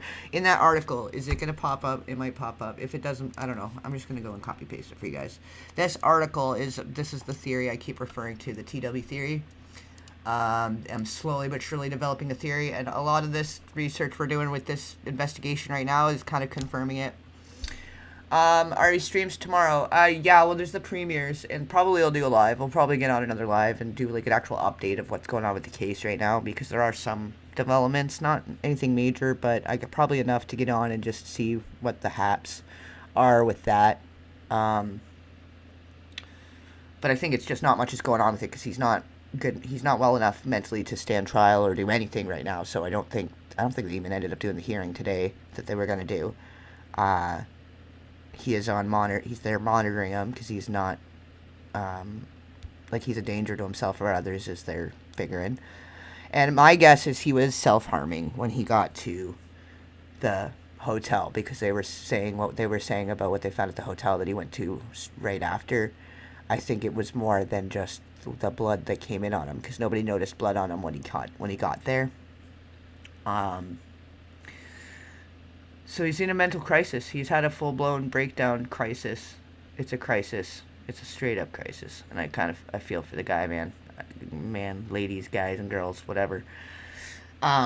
But yeah, there's the Cappy tomorrow, and I got pretty much stuff already. I had already got stuff lined up for like all the days, you know, in advance of like all this coming out. So it's gonna be a lot going on at once to take in for you guys. And you don't have to join all of them, obviously, but probably earlier ahead of that, or maybe after. Actually, I think Cappy's set for earlier in the day. I think it's set for 3, so I'll do an evening one after or whatever, depending what the time is. I think that one's set for earlier in the day. So then,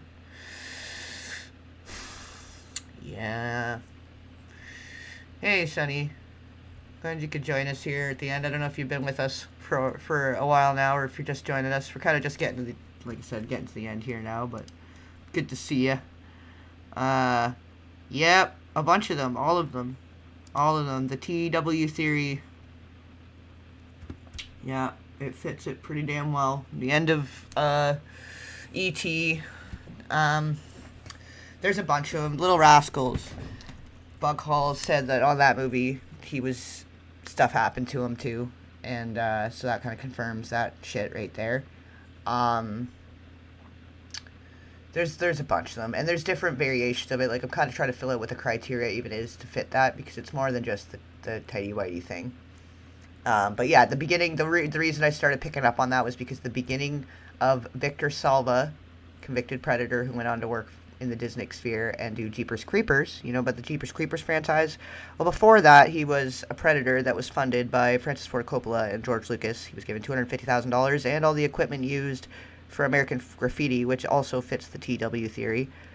The kid in that movie, The Clown House, that they gave him the money and the equipment to film Clown House from 1999, in the very beginning, there's a scene that's very similar to all these other TW scenes, the tighty whitey scenes in all these other movies. Very similar. And that's the kid he was doing things to that he ended up getting convicted for and going to jail for. And when he got out, Francis Ford Coppola was very supportive. He was the executive producer on that movie and on the Jeepers Creepers stuff. They were all still buddy-buddy. Francis Ford Coppola basically told him it was a good experience. He's going to be a better artist for it, better filmmaker for having had that experience of going to jail and the whole fucking thing. It's all very sick. It's all very twisted. But yeah, thank you guys for joining and coming down the red brick road here. Follow the red brick road. You never know. He's on the street, numerous facilities. Well, no, and I watched the movie too, by the way, in between all of this. I kind of had it going on in the side in the background. I had to keep putting it on to catch different parts or whatever, but I mostly watched it, and he basically had said that he'd sold himself on the street to support himself and to support his habit. And yeah. Oh, yeah, don't even stare at me on Brooke Shields, bud. That one, yep, that would fit the TW theory. I gotta flesh it out a bit more to include the girls too, but I figured that's obvious. It's obvious the girls. The girls is obvious. Like the Jodie Foster, the fucking Natalie Portman. A lot of them have really fucked up early careers. Even Reese Witherspoon, Drew Barrymore, fucking Alyssa Milano. Pretty much all of them. Look at what they did with Christina Applegate, that poor woman. Fuck. The girls is more obvious, and women have a lot more support when it comes to this stuff, and it's a lot more openness. You know, this is why men have a higher rate of ending themselves or doing violent crimes like this. You know, because there's no emotional support. And he does talk about it, that he came out and bared his soul in this movie, trying to talk about everything he went through, and I guess it was loosely based on his life, so it wasn't fully his life, but he had bared his soul out, like all his shit, he put it all out for the world to see. And then people were like, oh, you're just some spoiled rich kid or whatever. Like, he's trying to people wonder why people don't want to share their fucking feelings. Like, okay, yeah, also that, fine, maybe he was privileged, but that didn't mean he didn't have a fucked up situation, and that if he got trespassed upon as a child, that's still a major trauma. You can't buy that away. No amount of money makes that better, and we can see that perfectly fine now, because how many times did he go to rehab? They had a ton of fucking money, huge fucking mansion, everything in the world they could throw at it, all the resources in the world, and they still couldn't figure out why he had such a problem. Maybe because they were the problem and they couldn't acknowledge it. Yeah, Shirley Temple Sitting on Ice. I've reacquired the book for that. I have all this other physical media that I've sort of acquired over the years that I've been planning to do different projects with, and Shirley Temple is one of them, and I've got her actual autobiography in hand now. I had lent it to a friend for a few years there because I was like, well, I'm not doing anything with it anytime soon, but when I'm going to do a project on it, when I'm getting ready to warm up to it, I'm going to need it back. So I've just got it back here actually today because I'm like, yeah, I think we're ready. I think the world is getting ready. We're getting ready to really start talking about the realness because it goes all the way back. It does with the Shirley stuff. And what Shirley was technically was a cover-up for what they were doing to all the kids the whole fucking time down at the Nickelodeon, where you could pay 5 cents and see little kids do cabaret after 11 p.m. Little baby burlesques all across the nation. And they did some stuff with Shirley that basically, if you try to search any of this history, it just brings up Shirley movies. And yes, definitely this was all wrong and it all happened to her also, but it sort of overshadows the fact that it was happening to kids all across the fucking nation the whole time. And isn't it interesting that the place that where you would go pay a nickel, the Nickelodeon, the theater called a Nickelodeon, where you would go to the theater to watch the children in the evening. Everywhere. I dug up newspapers from all the way everywhere, all over. They were listed. And people hiring kids, wanting kids for performances and shit. And like it was very child trade type, coded type stuff. It's bad. It's all bad. It's been bad the whole time. But anyway, yeah, we're gonna save that for another day. We're like just over 3 hours now, so I think we're gonna, yeah, we'll wrap her up here in a moment. I just figured we'd have an extra couple moments here to chit chat after the roast and try to absorb all of that nonsense we just heard. Yeah, pretty much all of them. There's always the one that has a lot of problems after, and then you know why. Because not all of them are having stuff happen to them. The weird people out of each new crop picks one they like, and that's the one. Look at Drake Bell. Josh Peck's like, I don't know about that. That never happened to me. Well, no, it didn't, because it was happening to Drake Bell. That's who was over at the guy's house every night, and that's who the kid that like they fixate, like they're dating him, right? So no, it's not happening to every fucking kid. Not every person that was around Brian Peck at the time. And I know it's interesting that it's Josh Peck and Brian Peck, unrelated. Josh Peck is Drake Bell's co-star for the Drake and Josh or whatever. And then Brian Peck is the guy that got hired on by the blue side of the Disney sphere when he was caught doing things to kids on the orange side of the Disney sphere. Fun how that happens. Fun how when Victor Salva got out of prison, it was a blue side of the Disney sphere that he went in and did a movie with pretty much right after. Powder. Look up Powder. Look up, I don't know. We're going down the red brick road. There's so much information I've been dying to tell people, and we couldn't talk about it yet. But this year, I feel like, yeah, like the floodgates are opening, and there's just, it's happening. People are waking up or they're not. It's time to talk about all this stuff, whether they like it or not, whether they're going to try and silence us or not. All the people, like, they can't silence us all, you know? Yeah. Guess where she was at the night before she really started having her downfall? A Diddy party. Guess where Tila was at right before she started having a downfall and saying all these crazy things that don't sound so crazy anymore? Diddy party.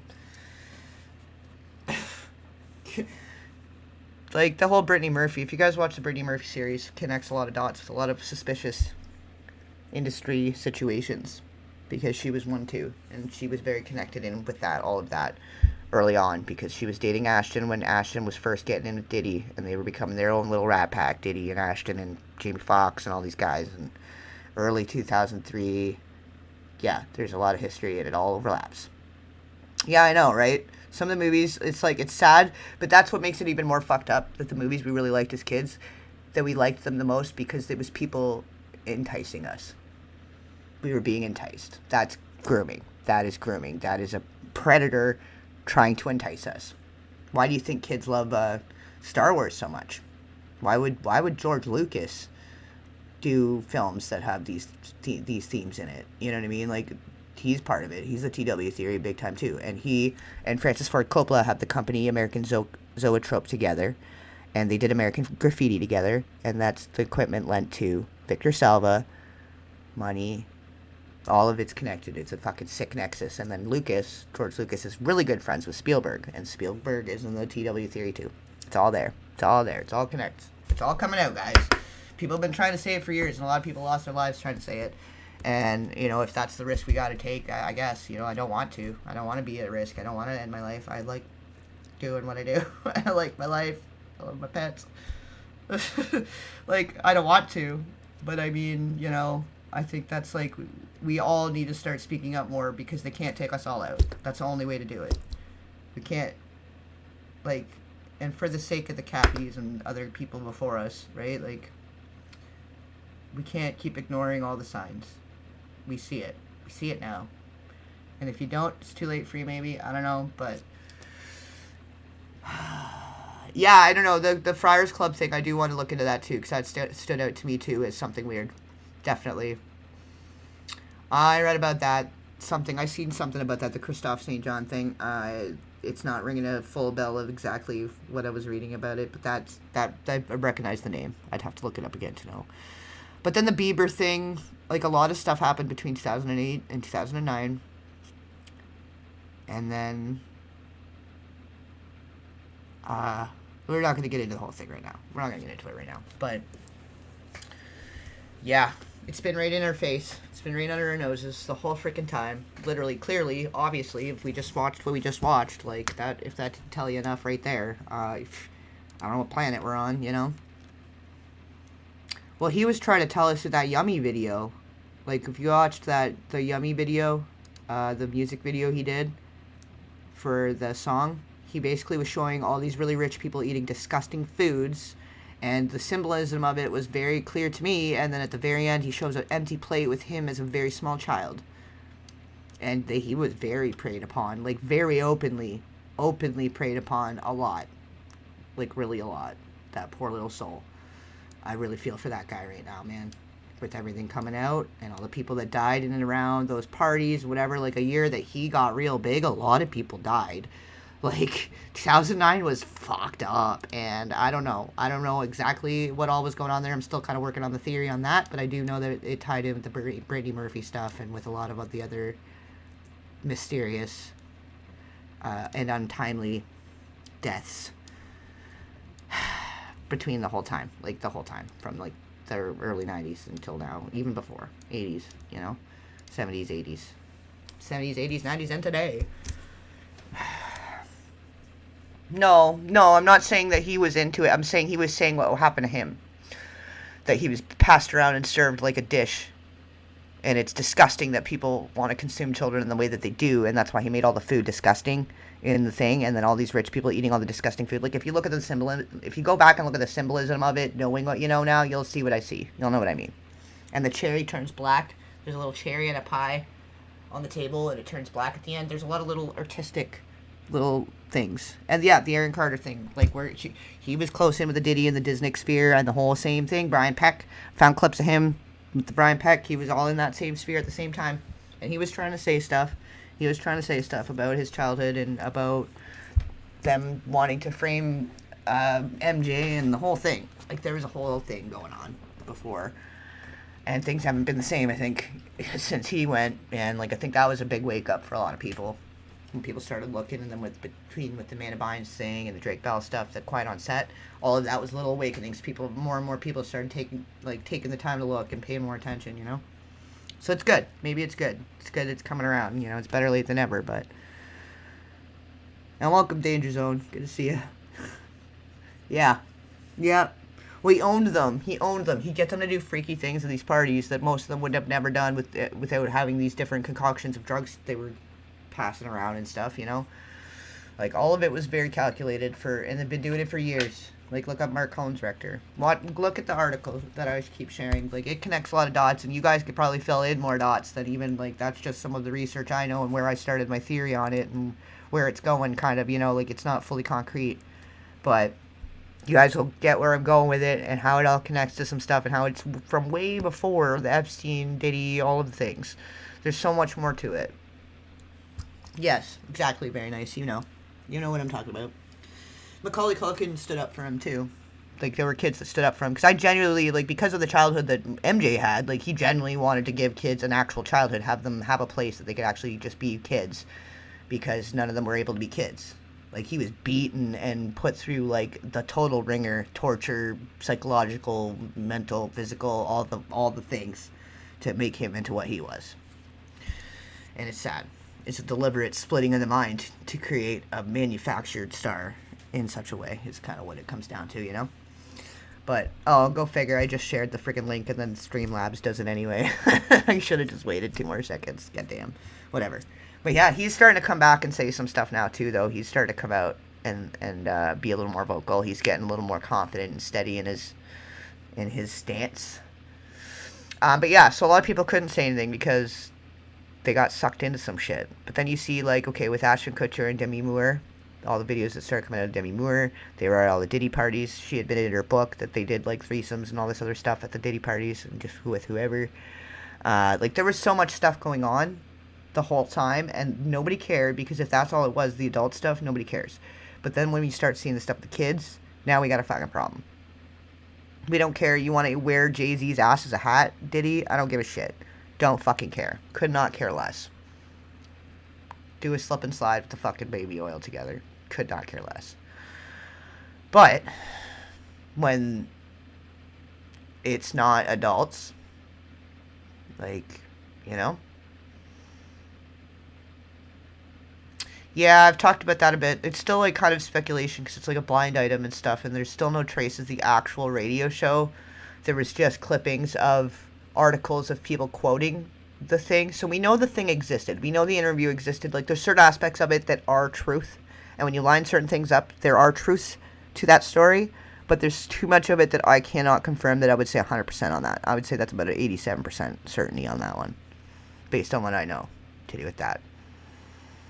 But I do believe that her perforated bowel was due to a trauma to the membrane, because it is very uncommon for children to have a perforated or ripped bowel otherwise. And they would have known if there was a pre-existing genetic issue, if that's what it was. And like 10 doctors came out and said how weird it was, and that no, this is wrong, this is not what happened, something bad happened to this kid, pretty much, right? So there's enough to support what the rumors say about that, but not quite enough in a way that I would be 100% on that, is all. Hey, Zelda Fitz. Yeah. I mean, yes, but stabbing is pushing away. Where to, the other way is a little more up close personal. And the way that he did it, he got real on top of them up close and personal. He wanted to look them in the eyes as the life drained out of them. They were laying horizontal, in bed, sleeping, throats slash up close and personal, kiss of death, goodbye daddy, goodbye mommy. Yeah. That's kind of what I was thinking, like, the whole time. That's what I was saying too. Everybody was saying stab. I'm like, it's not stab. It's not a stab. They said lacerations, not puncture wounds. Lacerations. Or they didn't say stab wounds, right? You know, I feel like there's a lot of drugs involved in that danger zone. You gotta remember, all these people are also doing a lot of drugs. Or not sleeping. You can get a lot of audio visual hallucinations if you're just haven't slept for a while, so maybe you're not doing heavy drugs, but if you're up for a few days, drinking lots of coffee and smoking some weed even, you can start having audio visual hallucinations. And that's usually what does it for people. It's not the meth that's giving you the hallucinations, it's because you haven't slept for fucking 7 days. You know what I mean?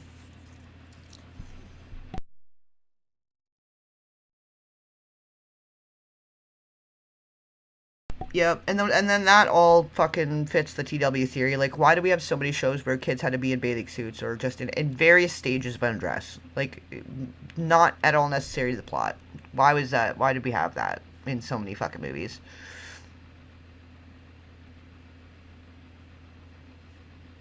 Oh yeah, right on, Zelda Fitz.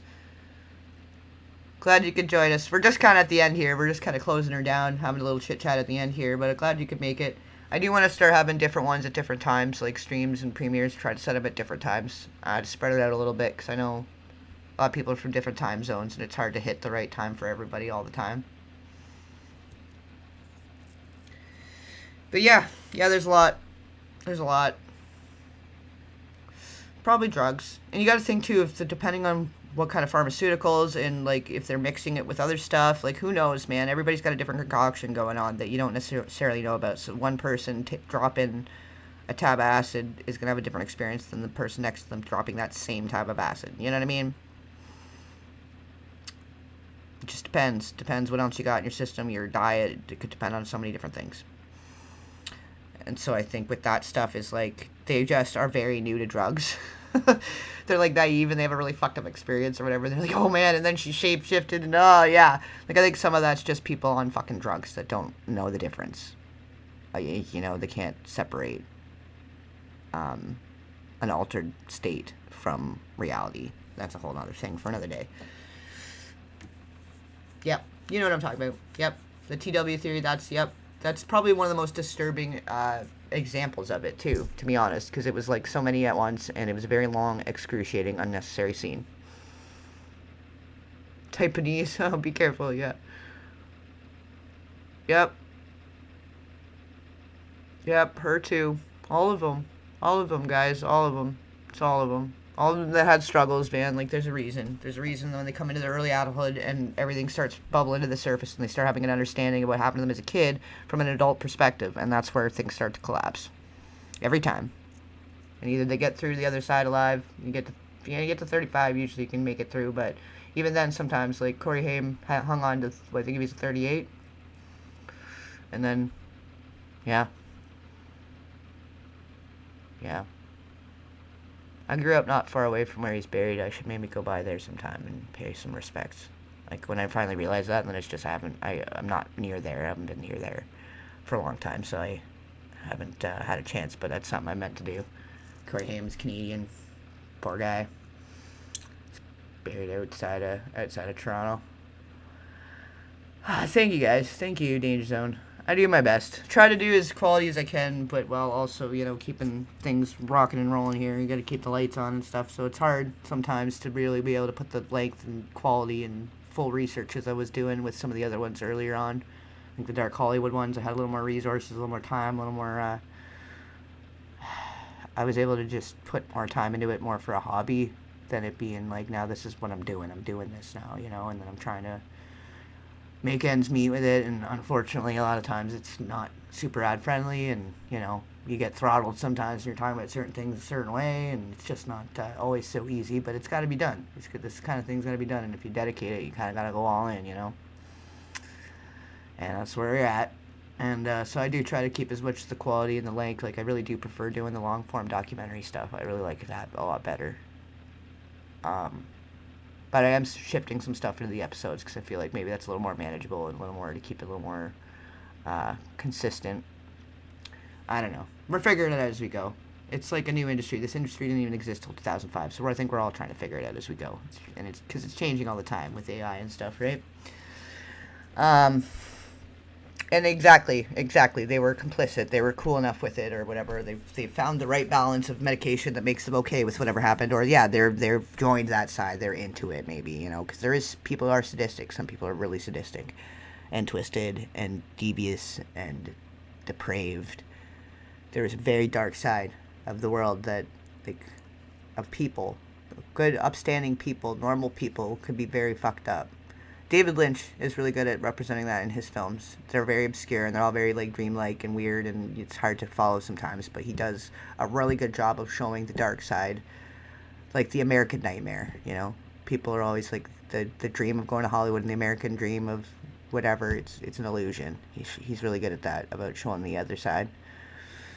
Yeah. Yeah, that's one of them. Yeah, if you watch the Charlie Sheen video, I go into the whole thing. It's kind of that's sort of the early stages of the TW theory. I feel like it all started there, and I've been putting stuff together since then and putting pieces together and doing a lot of research that doesn't always necessarily end up in a video, but all of that I can't necessarily put in a video is going to go into the hidden curriculum, the Hollywood's hidden curriculum book that I'm doing. And I post some articles and stuff over on Patreon and stuff. I post some stuff on Telegram and shit. Wherever I can post the stuff you know, I'm allowed, I guess. You know, that you're... because everything's a thought crime nowadays, isn't it? I don't know about any merch. I don't know. I don't think I ever want to be that kind of person. I don't know. Maybe one day. I don't know. But I'm also, like, an artist myself, personally. Like, my first thing when I was younger, like, I was working full-time, but I was doing web design and graphic art design stuff on the side, and I've always been a bit of an artist, a bit of creative.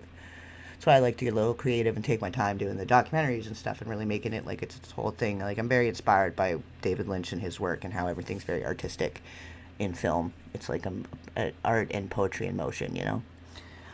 So if I was going to, I'd probably want to design myself. So I do appreciate, but I mean, that's part of the enjoying of the process that I really like. Like, as much as it's getting the nitty gritty and the dark and all this stuff, it is also stuff that I really like. I've always really been into computers and writing and kind of be getting artistic digitally and just in real life, like doodling and stuff. I used to doodle a lot when I was in school, and so, oh yeah. Yeah, I've been exploring all the new tools too, because I used to use like Adobe and stuff, all the good old fashioned ways. Like, fuck me, man. Back in the day using Dreamweaver and shit, like, holy crap. If they had the tools that now, that, like, if I was the age I was then, but with the tools that I have now, holy shit, man. The opportunities kids have nowadays, they don't even know what they're missing. Like, a lot of them don't think they even have the attention span to know how much of a toolbox they have now that's so much easier and so much better and so much more advanced than what I started with 10, 15, whatever years ago, 20, I guess, years ago almost now. But yeah, so that kind of stuff, like, I wish I could take more time on it in between and working on some things and, like, more impactful segments that are creative in a way, I guess, within my work. I try to do it when I can with the edits and stuff. But yeah, if it came down to like merch and shit, I'd probably want to draw something and then make it digital somehow and then put it into something. I don't know. And I'd want it to be for something. Like, it would be like all proceeds would go to something or something, like they're $1 or something. Like, it's a cheap thing, but then all of it goes to something. Like, I don't know what I would do yet. Maybe I'd do mugs. They're like $5 and $4 goes to the thing and then buckets to cover the fucking mug or whatever. I don't know.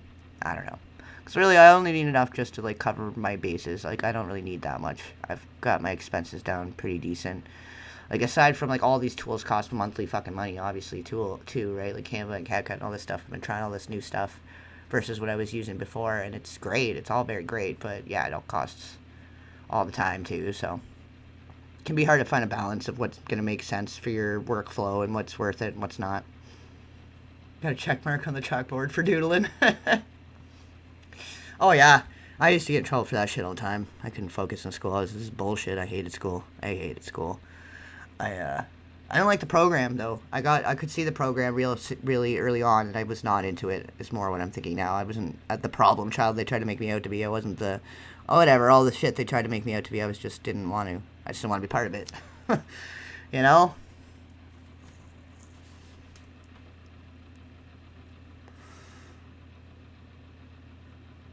I have a different gift for you. Alright, I appreciate that. That's cool. Yeah, like, I don't know. I don't know. I'm not sure. And just with everything else I've got going on right now, trying to finish this book thing, and, like, I'm trying to get it done in a decent time. I really want to try to have it done for the spring fully. And, yeah. I'm trying to, like, clear out the drafts, too, because it's like every time I'd be working on a project, but then something would happen, like, between the Diddy stuff and between all this other stuff that's been coming up, like, some of these projects are just left flapping in the wind, and they're perfectly good projects that had a fucking point to doing it, you know? So I want to get some more of those done, too, so I'm just, we'll see maybe on the other side, maybe in the spring when things are a little more settled down and a little more balanced out. Can think about something for that, because I don't know. I'm like, yeah, I don't know. Like, I'm not trying to be that kind of YouTuber, you know what I mean? I just want to be out here telling the fucking truth and doing what I can to do my best to put together some cool segments that make things make sense, because a lot in society doesn't make sense, and I've been trying to figure out a long time, just for the sake of working out my own trauma, my own family dysfunction, my own shit, people around me shit, trying to understand all this shit, and then trying to understand why entertainment industry's so fucked up, why everything's so fucked up, why the society's fucked up, you know, it's all part of it. So, yeah. K. Griggs, I feel like that sounds familiar too, I don't know. I'll have to save that for another day, though, because, yeah, I should try to, like, wrap it up here and get some proper rest here, and then, get up a bit earlier tomorrow, and we'll yeah, continue keeping an eye on this whole Reiner thing, because this is a situation. And it's getting darker all the time, and it sucks, though, but, like, obviously, when we were that first night, we were all talking, and, that first videos, like, going with my gut on this, because it's so far, we're right on the fucking money. and it's scary how predictive it is based when you see all the signs, when you see the patterns. It's kind of fucked up. But we're gonna stay on it, and we're gonna keep going. So everybody, yeah, have a good night. Stay safe out there. If you're on another side of the world and it's daytime for you, have a good rest of your day. Hopefully we catch you tomorrow on the next one here. But if not, enjoy the rest of your week. Stay safe. Keep your eyes wide open. All those good things. I kind of messed up my own outro there. Make sure to like, share, and subscribe. And I'll catch you on the flip side. There you go. You got a good one there. But yeah, thank you. And thank you, Mud Skipper, by the way, for calling those numbers for us. That was kind of funny. That was fun. And thanks everybody joining the chit chat and everybody hanging out. And seeing how I see it, too. I feel a lot less crazy all the time. Like, more and more people are getting it and waking up, which is awesome. Thank you. Thank you for that, Zelda. I appreciate that. Shall do. Thank you, comrade. We'll continue the good fight. The crusade for the common denominators of truth. Alright, but for real this time, I gotta go. Yeah, you guys should too. We've been already sitting here 3 hours. We got stuff to do. Come on, guys. Get it together. Alright. Ciao for now, guys.